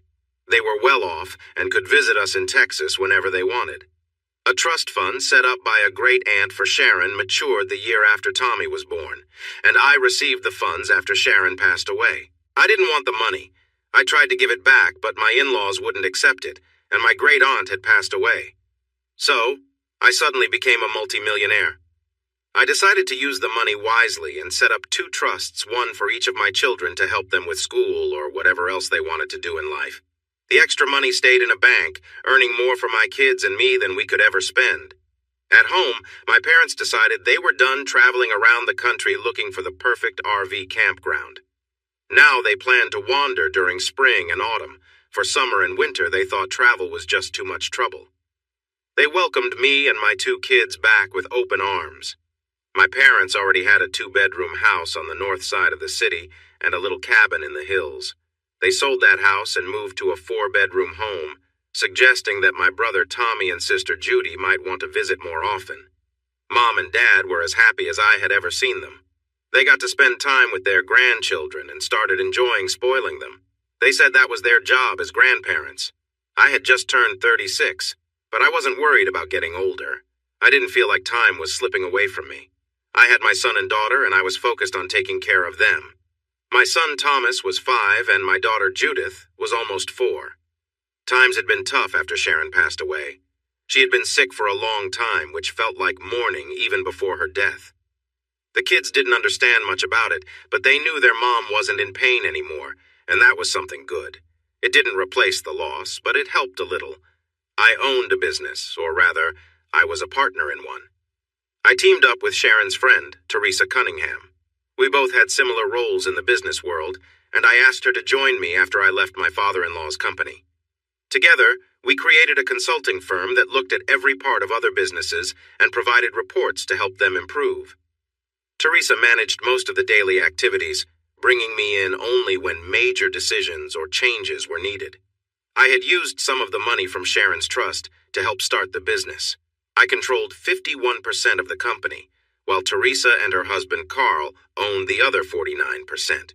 Eventually, I planned to make it easy for them to buy my share because I didn't want to work too hard. I just wanted to spend most of my time raising my 2 children, and that's exactly what I did. On a bright sunny day in Texas, my son and daughter convinced me to take them to a place that served pizza that looked like cardboard. In return, they could enjoy lots of small rides and games made for young kids. Even though Judy was not yet 4, she knew how to put a game token in the slot and clapped her hands joyfully while waiting for the game to start. Only after that would she hop on a ride or begin playing the game. Sometimes, I wasn't sure what the games were about, but my kids seemed to just know how to play. That was what mattered. They were having fun. I sat in a booth and watched them a few feet away on a ride. It was a merry-go-round that turned slowly. I thought I would be bored riding it myself, but they looked like they were enjoying themselves. I had helped them get on the ride before sitting down again. I felt responsible for making sure they were safe while we were there. I looked around at the other parents and waited for a special pizza I had ordered, hoping it would taste better than the ones on the buffet. The kids would join me after the ride to eat the pizza or choose something from the buffet. I suspected they would pick from the buffet instead of eating what I had ordered. Watching their happy faces made me smile. Sharon was always in my thoughts, but we were trying to carry on without her. It had been almost a year since she had passed away. "Hey, cowboy," a woman said. "Got room for a couple of girls?" I was wearing a cowboy hat, so the word cowboy felt fitting, but I wondered why someone would. Then I recognized her voice. I turned and saw a beautiful woman with a little girl standing next to her. "My God," I said softly. "Mercedes?" I was up on my feet before I even realized it, looking at a lovely woman with dark hair and bright blue eyes. She smiled nervously at first, then with more confidence. I wasn't sure if I should hug her. I wanted to, but I remembered she had been married. I had read she was getting a divorce, but I didn't know if that was true. "Hi, Matt," she said quietly. She stepped close and gave me a light kiss on the lips, easing my uncertainty. I almost pulled her into a hug to return the kiss warmly. I held her elbows gently and found myself pulling her a bit closer. She seemed happy to come closer for another kiss. I knew I wouldn't cross any lines with a married woman, and I believed she understood my feelings. Still, her behavior felt different from what I expected from someone married. Suddenly, I felt a little tug on my jeans. I stepped back a bit from Mercedes and looked down at the cutest little girl I had ever seen, aside from my own daughter, Judy, of course. I couldn't help but smile at her. She wasn't shy at all. She returned my smile with a big grin. "Are you my mommy's friend?" she asked in a sweet voice. I bent down to talk to her at her level. I always thought it was rude for adults to look down on kids. "I think I must be," I replied. She had to be Mercedes' daughter, maybe even a younger version of her. "Are you my friend?" she asked. "Forever and ever," I said. The little girl beamed and scooted closer, rested her tiny hands on my shoulders, and gave me a kiss on the cheek. I could only return the hug and kiss. "What's your name, sweetie?" I asked. "Matea," she answered, "but you can call me Maddie." I was surprised. That was a cute version of my name. I looked up at Mercedes. She smiled and nodded. She had named her daughter after me. I was taken aback. Mercedes silently mouthed, "Later." To me, I definitely wanted to learn more about this. "How old are you, Maddie?" I asked. That was the second question all adults ask children they just met. "3," she quickly answered. She knew how to play along too. She had a bit of trouble showing me 3 fingers, needing to use her other hand to help. I stood up and scanned the area for my kids. Just then, the ride they were on stopped, and they climbed off, looking at me and the 2 new friends I had. I turned to them as they rushed over. "Tommy, Judy, I want you to meet some very good friends of mine. This is Mercedes and her daughter Maddie." The kids paused, unsure of what to do for a moment. To break the silence, I suggested we all go grab some pizza from the buffet and get some drinks. Judy, of course, wanted to check out the ice cream machine right away, but I gave her a knowing look. She understood. She was just testing the waters like all kids do. Before long, all 3 kids were on one side of the booth, happily eating pizza and chatting as if they had known each other forever. They started a game of kicking their feet against the bottom of the table to hear the noise. "I'm pretty sure people who kick tables don't get ice cream," I said loudly. The kicking stopped right away. While I was bringing plates of pizza back to the table for the 3 kids and getting the special pie I ordered, Mercedes ended up sitting close to me on our side of the booth. At first, there was plenty of space, but she quickly moved closer. We were sitting hip to hip, with our elbows touching. I didn't mind. I actually liked it, but I didn't get to ask a few questions, I said. Like, what brings you here and other things? I thought that might start a conversation. I didn't realize I was speaking loud enough for everyone to hear. How to find you? Maddie replied right away, pointing at me. Her voice cut through all the noise around us. I was surprised. I don't think my chin dropped, but it might have. I glanced at Mercedes. Her face was turning red. She wasn't looking at me. Maddie was thrilled at how her words affected the adults at the table. She smiled and repeated herself several times, moving around in her seat and making funny faces. My other kids joined in too. Shh, I said quietly. Eat your pizza, then we'll get some ice cream. Thank goodness for the magic of ice cream. They quieted down and took bites of their pizza. I looked at the still blushing Mercedes beside me, smiling at how cute the kids were.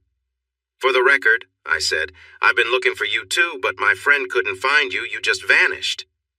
You were looking for me? She asked, surprised. She met my gaze and her blush began to fade. I heard you were getting a divorce, I said carefully. I didn't want to seem like I was stalking her.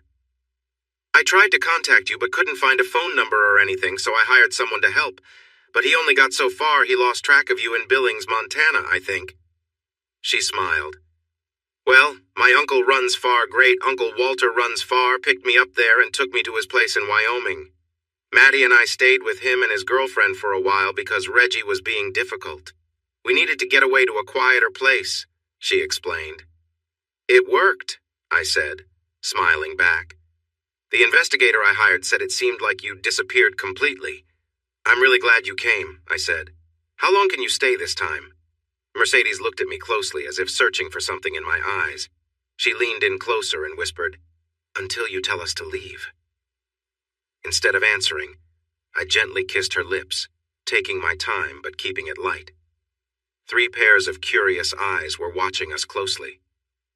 What's that song? I asked. Until the 12th of never. A smile spread across my face. I kissed her again, then turned back to the kids who had been quietly watching us. They were busy eating the make-believe pizza. It was clear they really wanted ice cream and were trying their best to be good. Mercedes and I finished our pizza one-handed, her left hand holding my right under the table, and neither of us wanted to let go. Where are you staying? I asked. I was eager to move her and the kids to the ranch soon. I hadn't thought much about it. Mercedes might feel differently, but I hoped to convince her if she wasn't on board. Mercedes laughed and glanced out the window. We just arrived, Maddie and I, plus my investigator. We were heading to the hotel when we spotted your truck. He recognized it, and I told him to pull in here, she explained with another chuckle. He's waiting in his car with our bags in the trunk. I laughed too. Mercedes and I felt like kids again. It seemed rekindling our past romance might be easier than I thought. This felt really nice. Do you want to stay out on the ranch with us? I asked softly. You still have? I nodded. Sort of same place, new house, I clarified. Can Joe? His name is Joe Conway. Put our things in your truck? Mercedes asked, showing no hesitation about staying at my ranch. I took out my remote key and pointed it towards the big glass window. I unlocked the front and back doors, then the tailgate. I only have 2 child seats, I warned. Don't worry, I've got it covered, Mercedes replied with confidence. I brought Maddie's seat all the way from Cheyenne. She freed her right hand and pulled out her phone.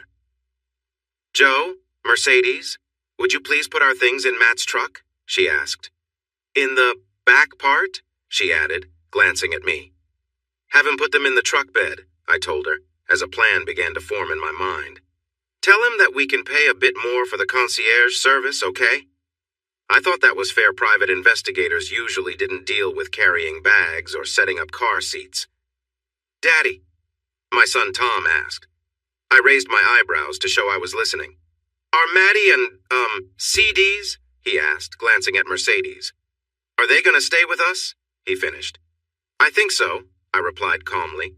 Mercedes has been my friend for a long time, and I think Maddie will be my friend too. And they can be your friends as well. What do you think? Tom shrugged. It didn't matter much to him. Okay, he said, accepting it all. Yay! Judy cheered happily. New friends sounded great to her.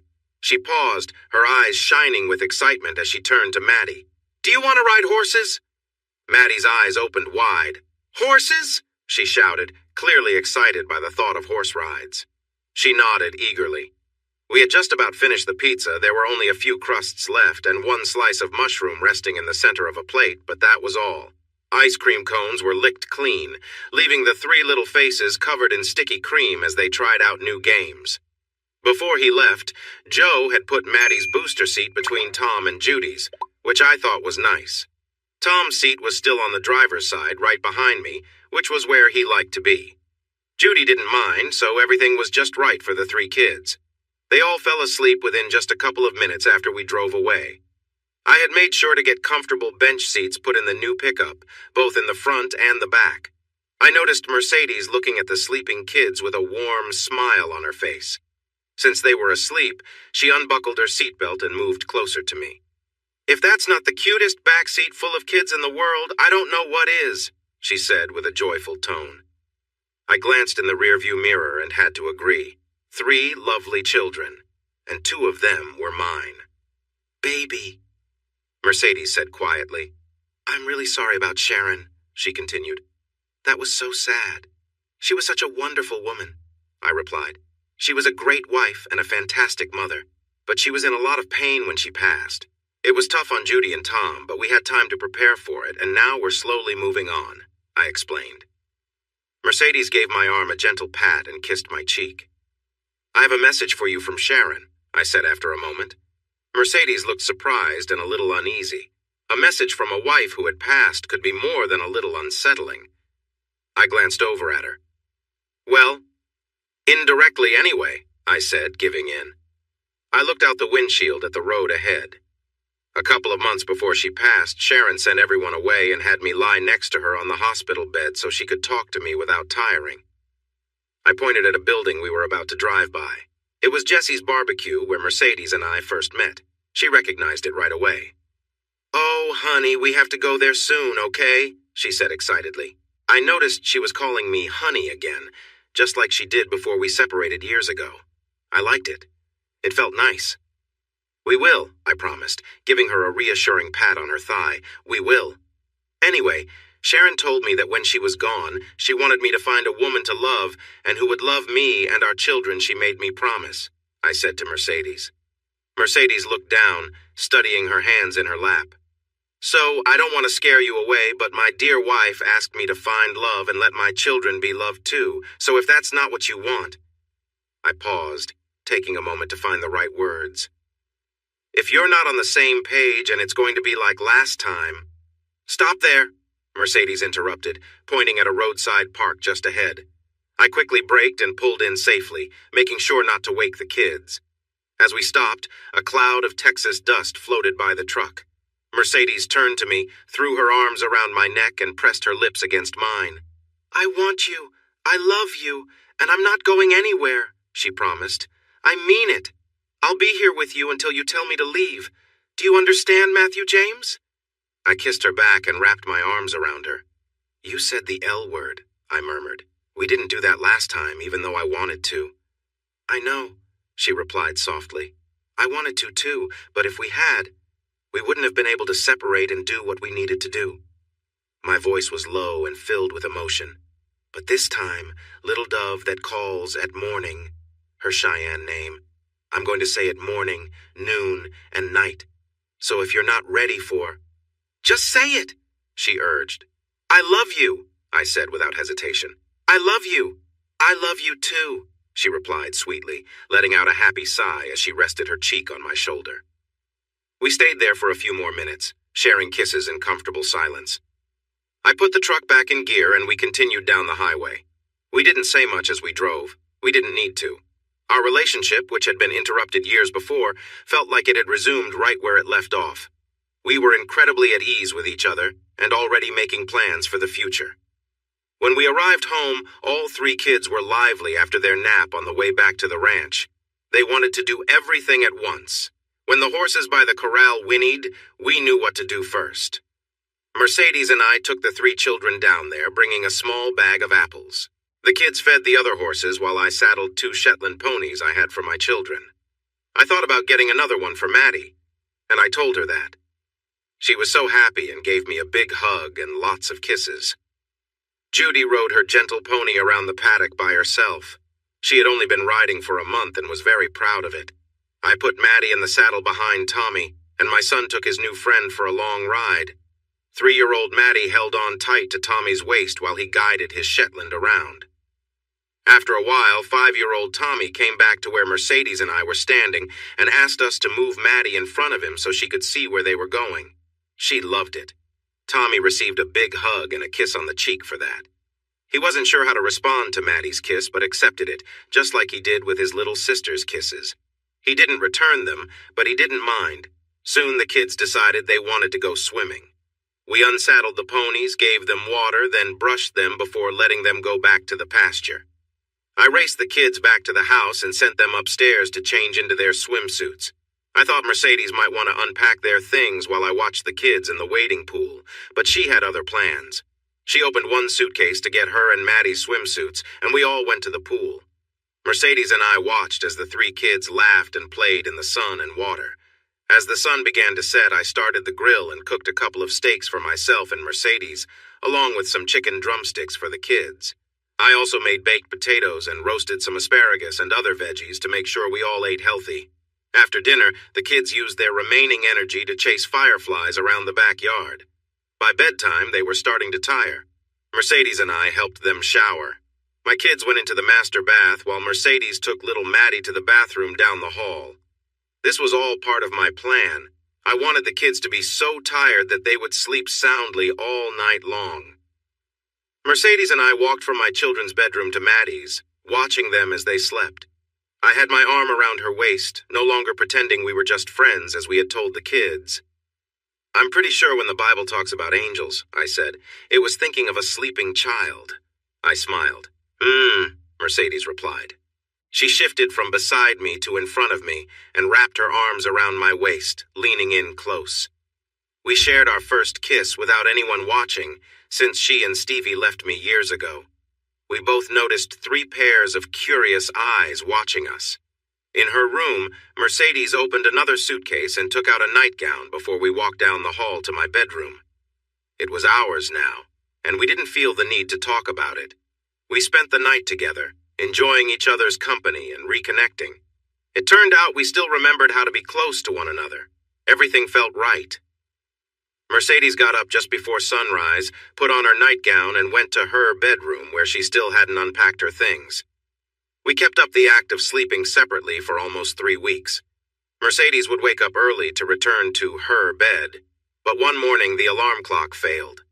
The first thing we knew of the problem was when all 3 kids climbed into bed with us and said someone needed to get up and make breakfast. They didn't care who cooked pancakes and sausage, but it had to be quick so they could watch their cartoons. Mercedes was in her nightgown, and I was in my boxers. We were lucky we had changed into something before we fell asleep. I didn't want to think about what would have happened if they'd found us unprepared. I decided I would change the batteries in the baby monitors and turn up the volume so we could get some warning next time. Once we got caught, Mercedes officially moved into the master bedroom with me. To our surprise, none of the kids seemed worried that Maddie's mother was now sleeping with Tommy and Judy's father. They didn't mind at all. We had expected a lot of confusion and questions. Feeling encouraged by how well they accepted our closeness, Mercedes and I sat them down to talk about parents. I explained that I wanted to be a father to all 3 of them and that Mercedes would be their mother. I told Tommy and Judy that their mother was in heaven watching over them, but that Mercedes would be there for them every day. They took the news very well. They had already built a close friendship with Mercedes, and she felt the same way about them. Maddie, whose father had been away since before she was born, wondered if I would be her daddy. She asked if I would still read stories to her like we had been doing for weeks. When she learned I would read even more stories and that I would always be around, she was very excited. We thought telling our parents would be difficult. We expected them to give us lots of advice about taking our time and making the right choice. We didn't think they would be against it, but maybe a little hesitant. Since they were nearby, we decided to go to my mom and dad's house first. As soon as my parents hugged the three children, Maddie, Tommy, and Judy ran off to the backyard. Tommy and Judy wanted to show Maddie the sandbox and swing set that Dad had built for them. That left Mercedes and me with my parents, where we accepted a glass of Mom's lemonade and prepared for the conversation we knew was coming. "Mom," I said after taking a big sip of lemonade, "this is Mercedes." I added, "We're going to get married." I told Matt I didn't really need an introduction. Mercedes joined in before my parents could respond. "We actually met years ago in a video chat. Matt introduced us back then." She asked my mom, "Do you remember?" Mom looked surprised. I could tell she was about to ask some important questions but couldn't get them out. She studied Mercedes closely. No, honey, I don't think..." "What if I said I was holding up something special?" Mercedes asked playfully. "Or how about something unique that you left behind from a trip?" Mom blinked, and then she seemed to understand. "Oh dear," Mom exclaimed, blushing bright red. "The girl in the mirror," Dad said with a smile. Dad got up, walked over to Mercedes, and shook her hand formally. "Very nice to meet you," he said, sounding pleased. He was supportive of us. He called us a nice couple and went to the kitchen to refill the lemonade. When Mercedes shared that she was half Cheyenne, my parents were amazed. She told them how her dad always spoke of meeting a cheerful Irish girl, and her mom boasted about capturing a Cheyenne warrior. Mom and Dad were completely fascinated. After dinner, when the three kids asked my dad to read them stories, it was clear my parents were just as charmed by my Cheyenne friend and her daughter as I was. No one mentioned that our relationship was moving too fast. Our body language seemed to assure Mom that everything would be just fine. By the time we finished washing and putting away the dishes that evening, Mom and Dad were busy trying to get their third grandchild to call them Grandma and Grandpa. They managed to do this with little effort. Maddie didn't know her own grandparents very well, so she easily accepted Tommy and Judy as her new grandparents. A week later, we flew to Philadelphia so that Mercedes could introduce me and my children to her parents. I really enjoyed meeting them. When I first met Mercedes years ago, I thought it would be great to know her family, and I was right. At first, her parents were a bit worried since Mercedes had just gone through a divorce, but they welcomed me and my children warmly, and we had a wonderful time. I suspected that Mercedes had talked to her mother, Fiona, about the 3 weeks we spent together earlier. It seemed she had done this shortly after she left me, because Fiona hugged me tightly before we were even introduced. By the time we left to go home, Tommy and Judy had gained another set of caring grandparents who were eager to spoil them. Mercedes called her ex-husband's parents to see if they wanted to meet Maddie, but they said no. That was fine with us. All 5 of us flew to Anchorage to visit Tommy and Judy's other grandparents. On the plane, the kids had a great time, quickly winning over the flight attendants in first class. They got extra snacks and a lot of attention during the flight. While the attendants played with the kids, Mom and Dad held hands and rested. Our visit with Bruce and Judy went really well, even though I had worried about it before. They knew that Sharon had asked me to find a mother for the kids and someone for me to love. They were surprised that I had found someone so quickly, but they welcomed Mercedes without hesitation. Overall, our introductions to all the family members went smoothly. Mercedes and I fit together perfectly, just like 2 pieces of a puzzle. We never had an official first date and went from just met to being completely involved very quickly. After she returned, we fell back into our relationship easily, always keeping an eye out for any issues, but we couldn't find any. Feeling encouraged, Mercedes and I got married just 3 months after she and Maddie surprised my kids and me at the pizza restaurant. Being married to Mercedes was an adventure, but a comfortable one. We agreed on many things, but we always had discussions about our different ideas. Whenever we disagreed, we talked it through and found a solution together. Sometimes we saw things from each other's viewpoints. Other times, we disagreed. The hardest moments for us were when Mercedes thought about what could have been. She often worried that she was too focused on her dance career. She wondered how our relationship might be different if she hadn't left to follow her passion. I tried to be practical about it. What happened in the past couldn't be changed. We had 3 wonderful kids who we loved dearly, and we would never regret having them. Deep down, we both knew that if Mercedes hadn't continued with her dance group, she might have regretted it later on. Any connection we had back then likely wouldn't have lasted, and we wouldn't be together today. Despite everything that had happened, we were happily married with 3 amazing children. We shared a deep love for each other and enjoyed our blended family. We fit together well and took on our roles easily. Mercedes was the mom to our kids, and I was the dad. We worked together to set rules and boundaries in our family, showing our children what a loving relationship looks like every day. One way we kept our bond strong was by having date nights often. We were newlyweds after all. My parents, or Grandma and Grandpa, loved to have the kids over for sleepovers, sometimes for entire weekends. When they were busy, 2 sisters helped us by babysitting. A long time ago, I sold a horse named Ginger and another younger mare to 2 girls named Amber and Pamela who lived close by. Now in their late teens, they were perfect for watching our 3 little ones, and we paid them well for their help. During the week, the kids attended a nearby daycare. It was important to me, and I convinced Mercedes it was a good idea. The daycare was small and had a wonderful caregiver-to-child ratio, which meant there was plenty of attention for each child. We believed it was essential for our kids to meet and play with other children. From what Tommy, Judy, and Maddie told us, they had a great time there and learned how to get along and work with others. Things were settling down nicely. In fact, everything felt nearly perfect. The bank of TV monitors announced that the 3:18 flight from Philadelphia had arrived right on time. Mercedes and I stood by the carousel waiting for our luggage to appear.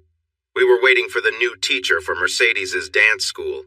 She had mentioned it would be a woman from her dance group who was retiring. Mercedes had stepped back from performing after hurting her ankle, and it took a long time to heal. While her ankle improved, it was never strong enough for the tough demands of dancing on stage and all the practice that came with it. Now she enjoyed teaching and was really happy with it. I was lost in thought, watching passengers checking in for their flights down the long hallway. I wondered why most of them didn't use the kiosks around. It seemed strange to wait in line when they could just use the touchscreens. But that was up to them. "Hey, did someone say this is National Fly Naked Day?" a soft voice suddenly asked from behind me. I jumped slightly and turned around to see Stephanie, I said, surprised. "What are you doing here?" I quickly glanced at my wife, who was smirking a few steps away. I realized I had been tricked, but I would address that later when we were away from the busy airport. I turned back to Stephanie, took her hands in mine, and held her at arm's length. Time hadn't changed how attractive the blonde woman was. She caught the eye of not just men, but many women, too. "I should have guessed it was you," I said, feeling a bit foolish for not noticing sooner. A new dance instructor from Philadelphia? Of course, it made sense. "It's so nice to see you," I told Stephanie and kissed her cheek. "And who's this?" I asked, stepping back a bit. I noticed a little girl hiding behind Stephanie's leg, her skirt coming to mid-thigh. Clearly, Stephanie was still quite bold. "This is Daphne. Daphne, sweetie, can you say hello to Matt?" I bent down to be at her level and smiled. "I'm really happy to meet you, Daphne. Did your mom tell you that we were friends a long time ago?" The little girl nodded shyly, then suddenly smiled and rushed to hug me. I wasn't ready for it, and it almost knocked me off balance. I quickly put my hand behind me to steady myself on the floor. After regaining my balance, I placed my hands on her waist and hugged her back, giving her a gentle kiss on the cheek. "Let's play a little question game, like grown-ups do," I suggested. "How old are you?" She proudly held up 4 fingers, smiling widely. "And what's your name?" "Daphne Mercedes Walton," she replied cheerfully. I glanced quickly at Mercedes. "Do you know that lady?" I asked, pointing at my wife. Daphne nodded eagerly. "Aunt Mercedes," she said. "I think Aunt Mercedes could use a hug too, don't you?" I suggested. The little 4-year-old nodded again and hurried over to Mercedes. My wife bent down to pick up the little girl and they hugged tightly. When I stood up, Stephanie came into my arms. She wrapped her arms around me and hugged me more warmly than before.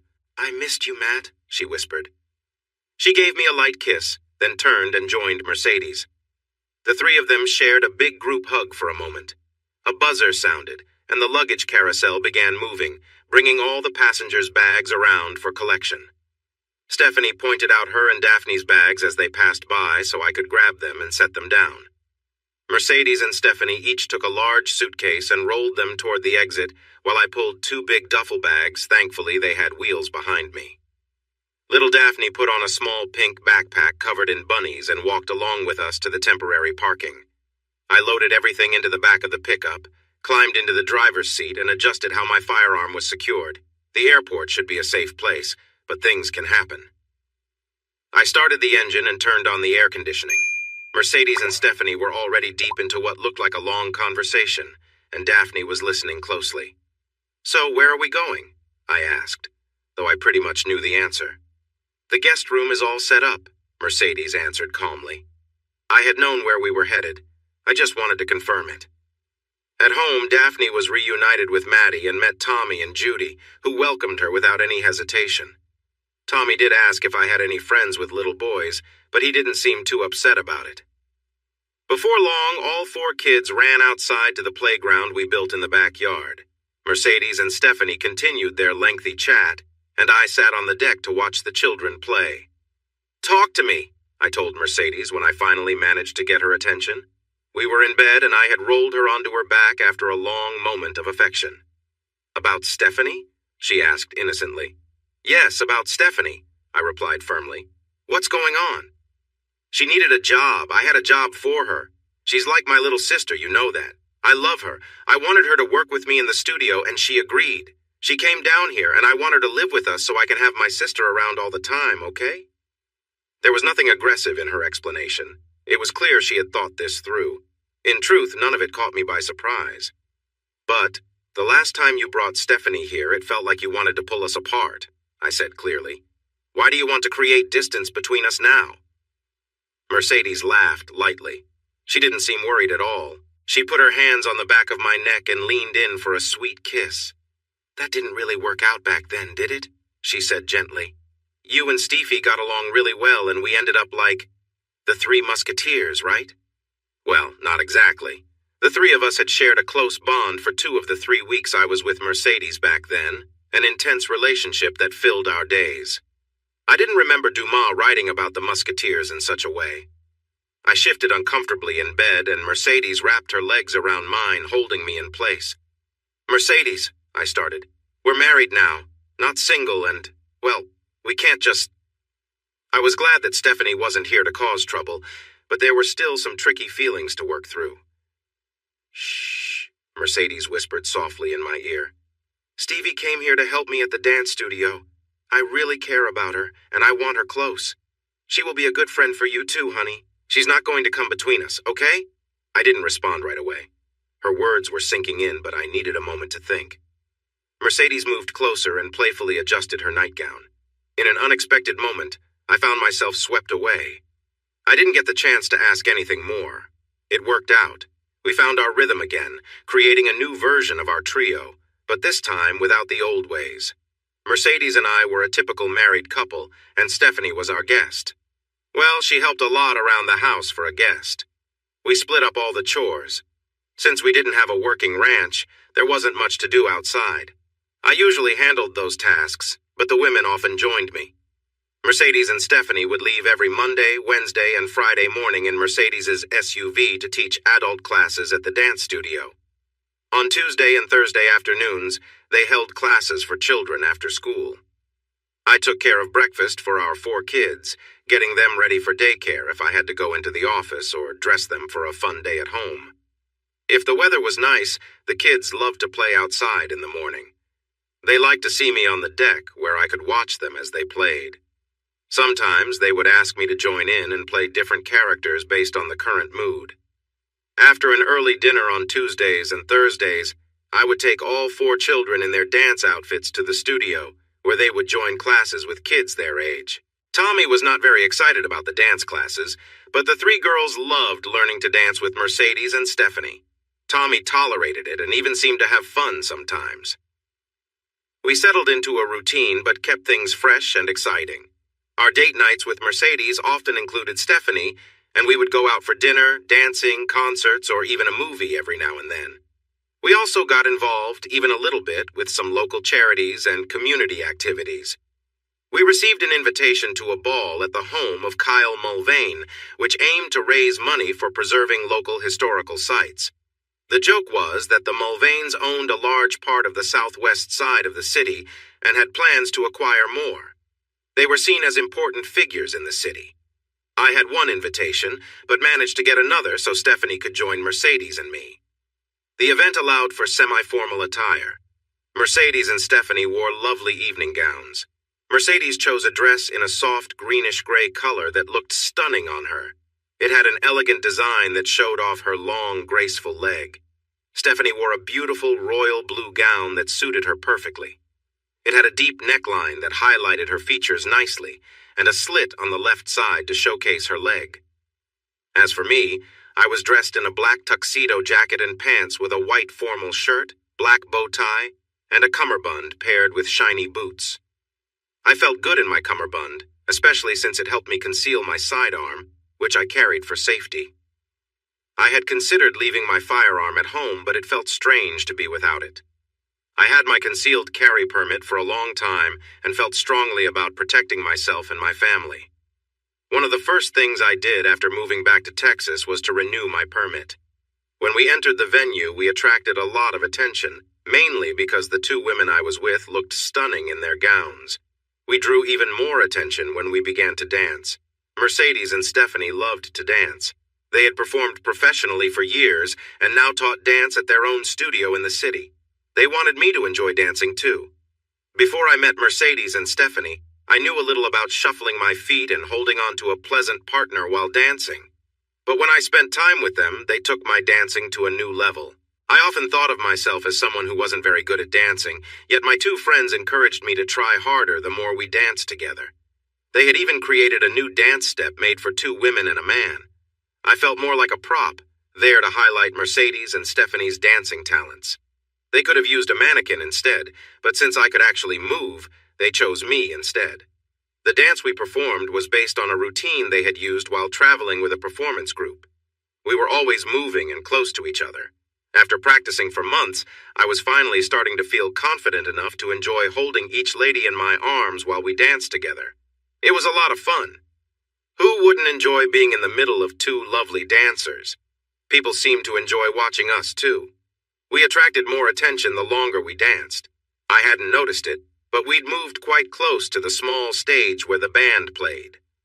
When the song ended, I saw the band leader smiling at us and clapping silently, signaling me to look behind.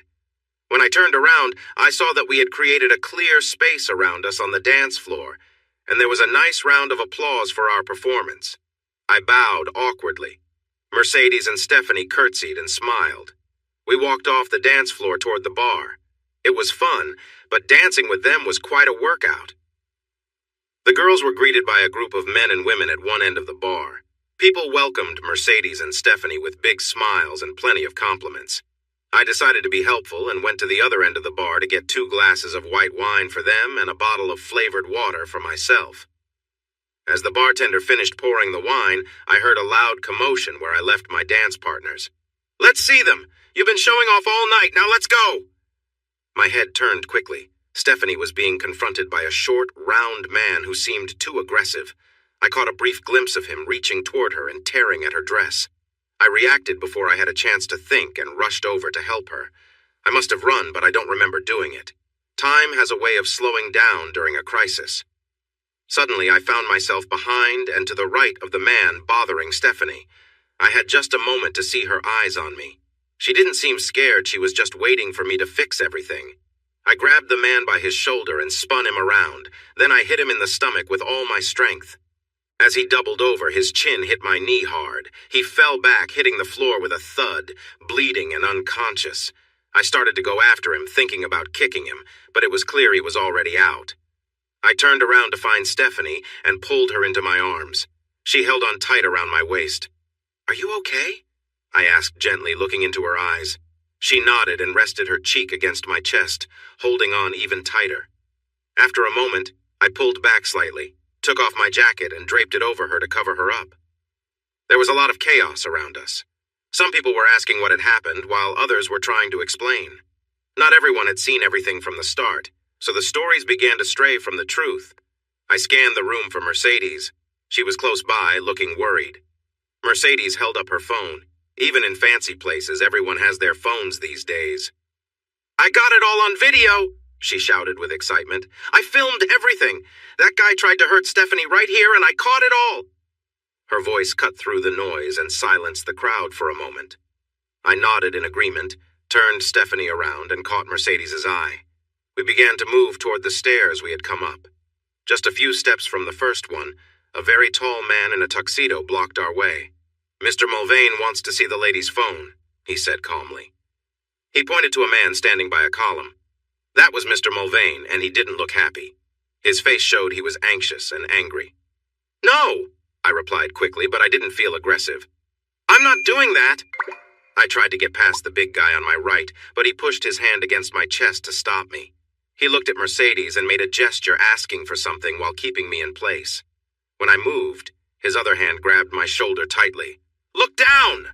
I said in a low, angry voice. I was not happy at all. He ignored me, thinking he was in charge. I pressed the gun I had taken from its holster against his stomach.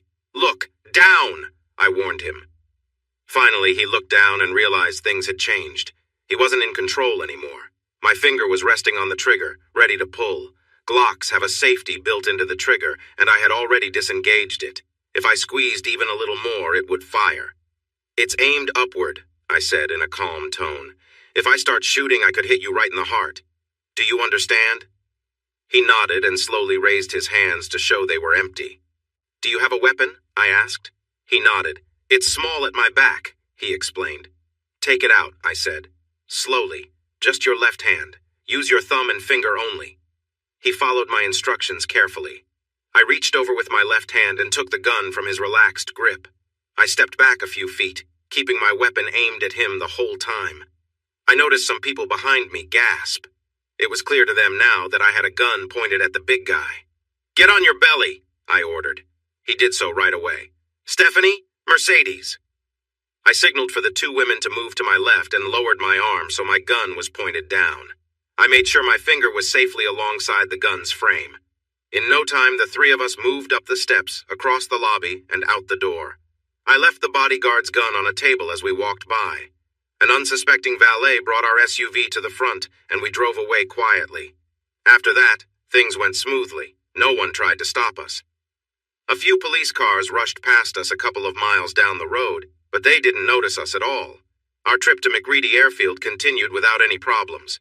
I had owned the airfield for almost a year, but I kept its original name. Many of our weekend visitors, who were my best customers, recognized this place by its old name.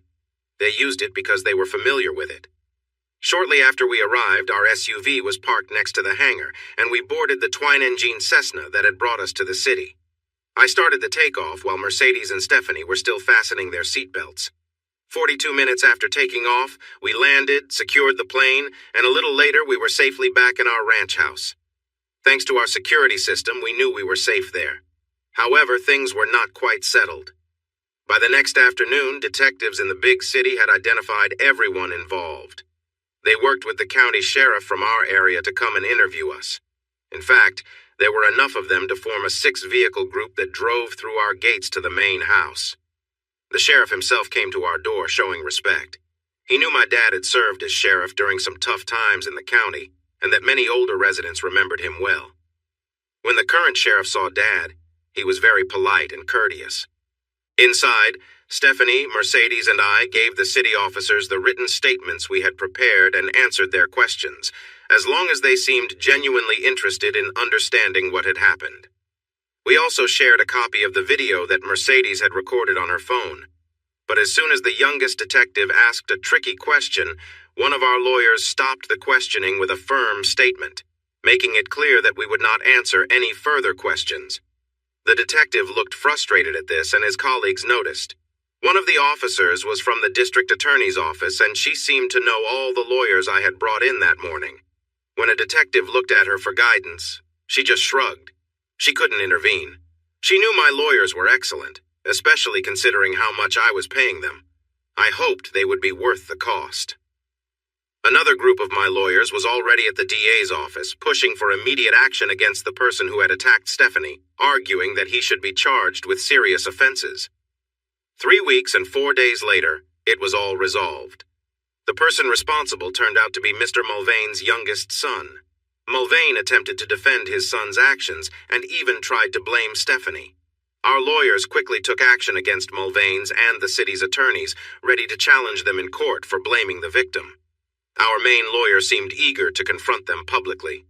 Seeing the pressure, the Mulvane team started to retreat. It was like a snowball rolling downhill. Under this pressure, the district attorney charged Doofus with 3 serious crimes and various lesser charges. There were even more videos of the incident, in addition to the one Mercedes filmed, and none of them favored the Mulvanes.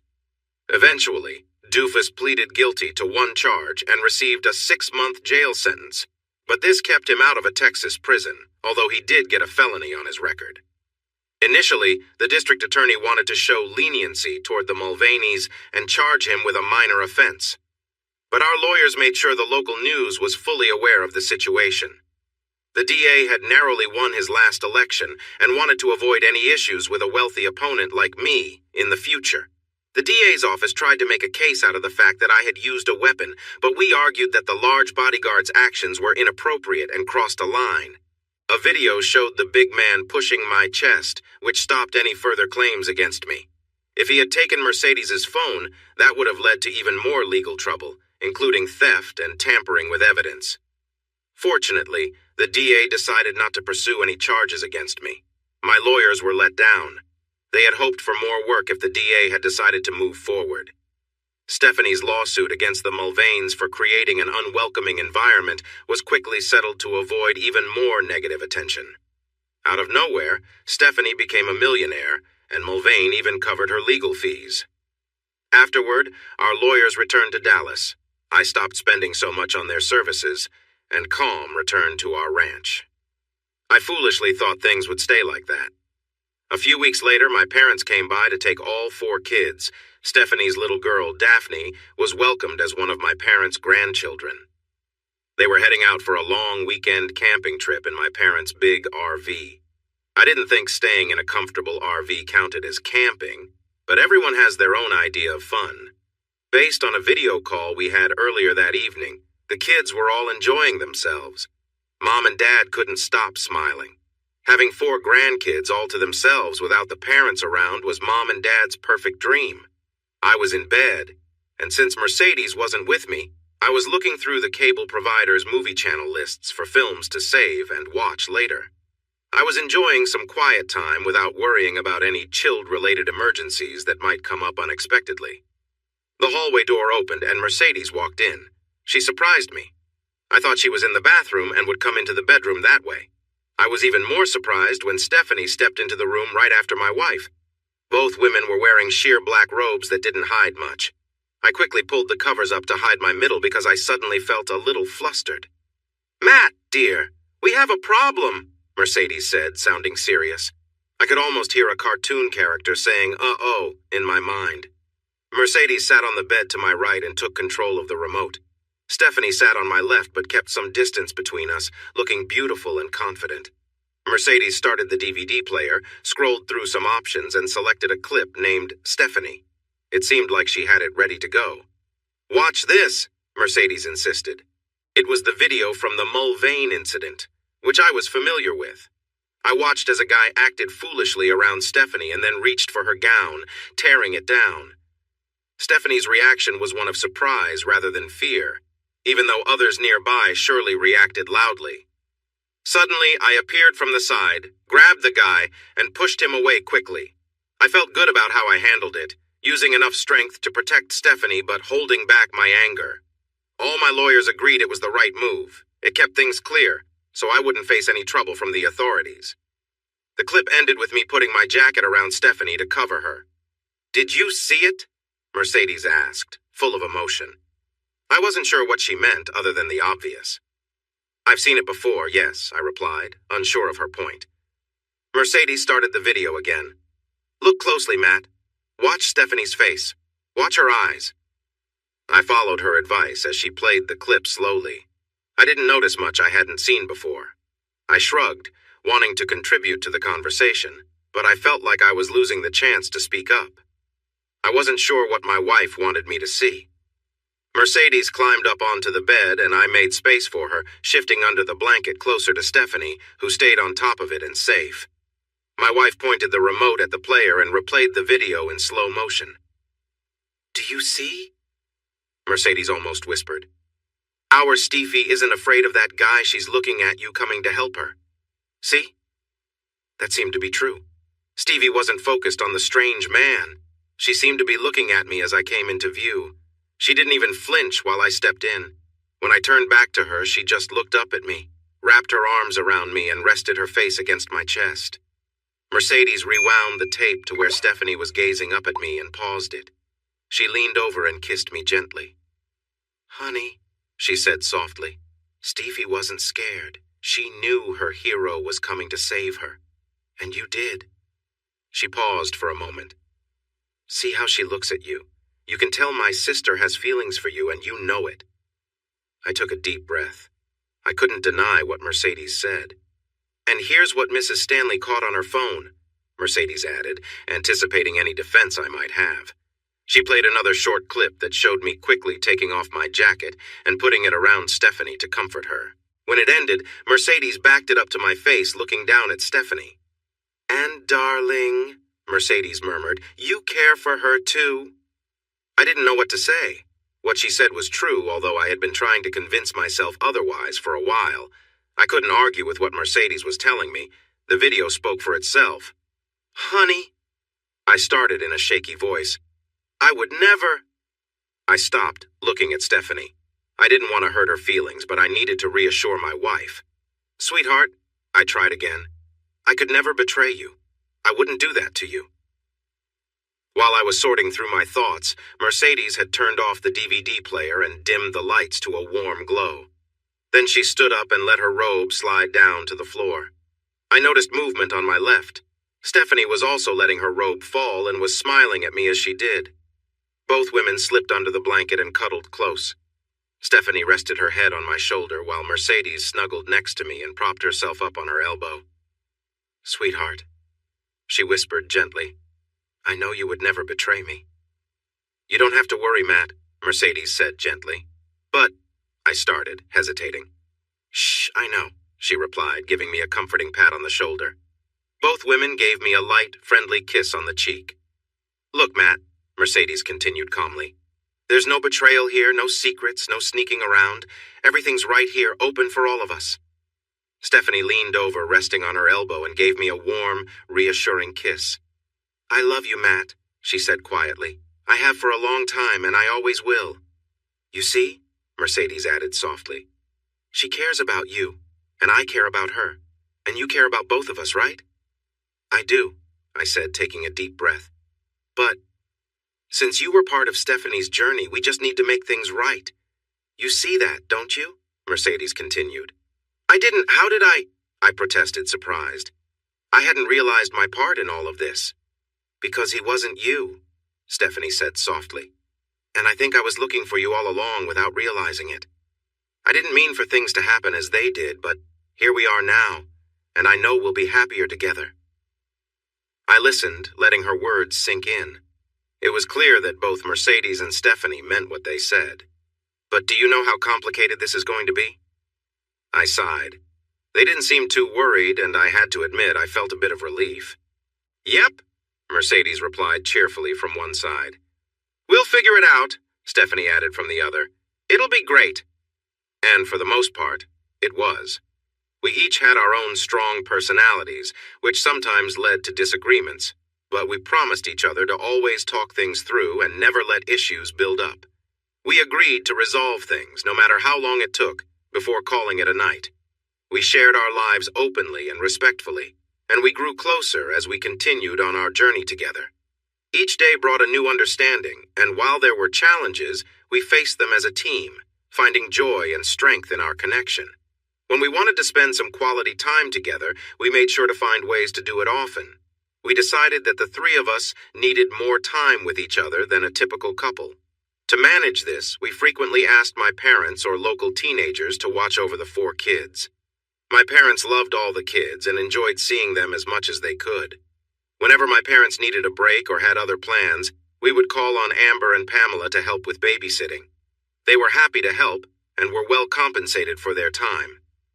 After Pam went to college and Amber married a local guy, They recommended other babysitters who could watch the kids overnight or on weekends. There were always plenty of sitters available in the area, and we used them often. Before the oldest kids started school, I adopted Maddie and Daphne. Maddie was named after me. Mercedes' husband didn't mind since he didn't want kids, and he easily agreed to give up his rights as a father. Daphne's ex also agreed to do the same since he met someone else and wanted to focus on their family. He couldn't afford to visit Daphne regularly, and their relationship faded away. I was surprised when Stevie and Mercedes decided they wanted more children. I thought 4 was enough, but they convinced me otherwise. Stevie had another girl, and Mercedes had a boy a couple of years after we all became a close-knit trio. Then Stevie had a boy, and Mercedes welcomed another girl. I loved all the kids. My life was full of love from my partners and the children around us.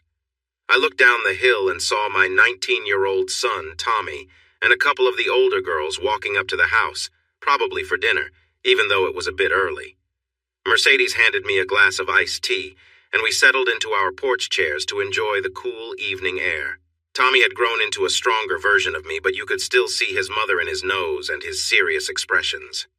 17-year-old Maddie was a cheerful look-alike of her mother, Mercedes, while 18-year-old Daphne had the grace and charm of Stevie.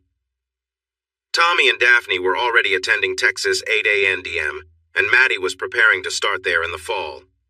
My daughter Judy wanted to become a pediatrician and was studying pre-med at TCU, but was home with us for a few weeks between terms. Judy was in the backyard supervising the younger children as they played. I could hear their happy squeals and shouts.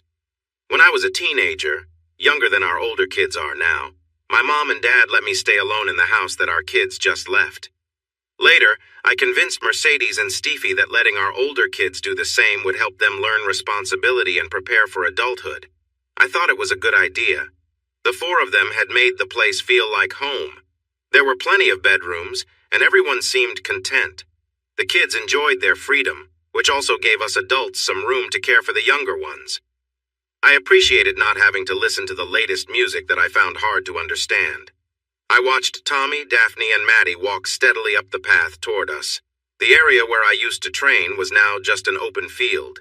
Tommy and the 2 girls were linked together as they stopped. Tommy and Maddie looked at each other closely. Maddie wrapped her arms around Tommy's neck and gave him a kiss. After that, Daphne pulled Tommy closer and kissed him too. "Wow," I said in surprise. It was clear what they were trying to tell us. They started moving again. Tommy had one arm around Maddie and the other around Daphne, while the girls held on to him just as tightly. Mercedes laughed next to me. "I told you he'd figure it out eventually," she said while looking at Stevie. Stevie giggled in response. "Took him long enough, huh?" I realized I had missed some signs around me. "Dad," Tommy said when they reached the porch. He didn't sound rude. He seemed sincere. The girls kissed me on the cheek and waited nearby with gentle smiles. I looked at the 3 of them. I tried to look serious, but I couldn't manage it. "You all know how tricky things can get, right?" I asked as I looked at each of them. I expected to see some shame, but none was there. "Yes," they replied together, smiling again. The girls walked up the steps to link arms with their mothers. "But we'll always have you and Mom to help us when things get tough, Daddy," Maddie said softly but confidently. I let out a deep sigh. There was no point in resisting what was already happening. "All right, go inside and wash up for dinner," I said, standing up and heading to the front door. I gave Tom and the young women a warm hug as they walked into the living room. I watched them go inside and took a deep breath.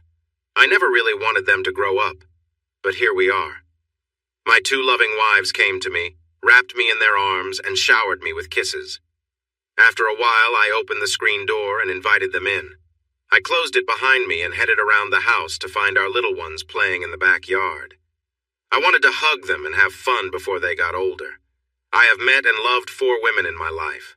1 hurt me, 2 went away but then returned, and 1 left me alone. From all of them, I've learned that life keeps moving forward and it's a wild journey. You better hold on tight because the surprises can really shake you up if you're not ready. Hey everyone! Thanks for watching. Don't forget to subscribe and turn on notifications so you won't miss any of the exciting stories we have coming up. What do you think about the characters in this story? Let us know in the comments. We'd love to hear from you.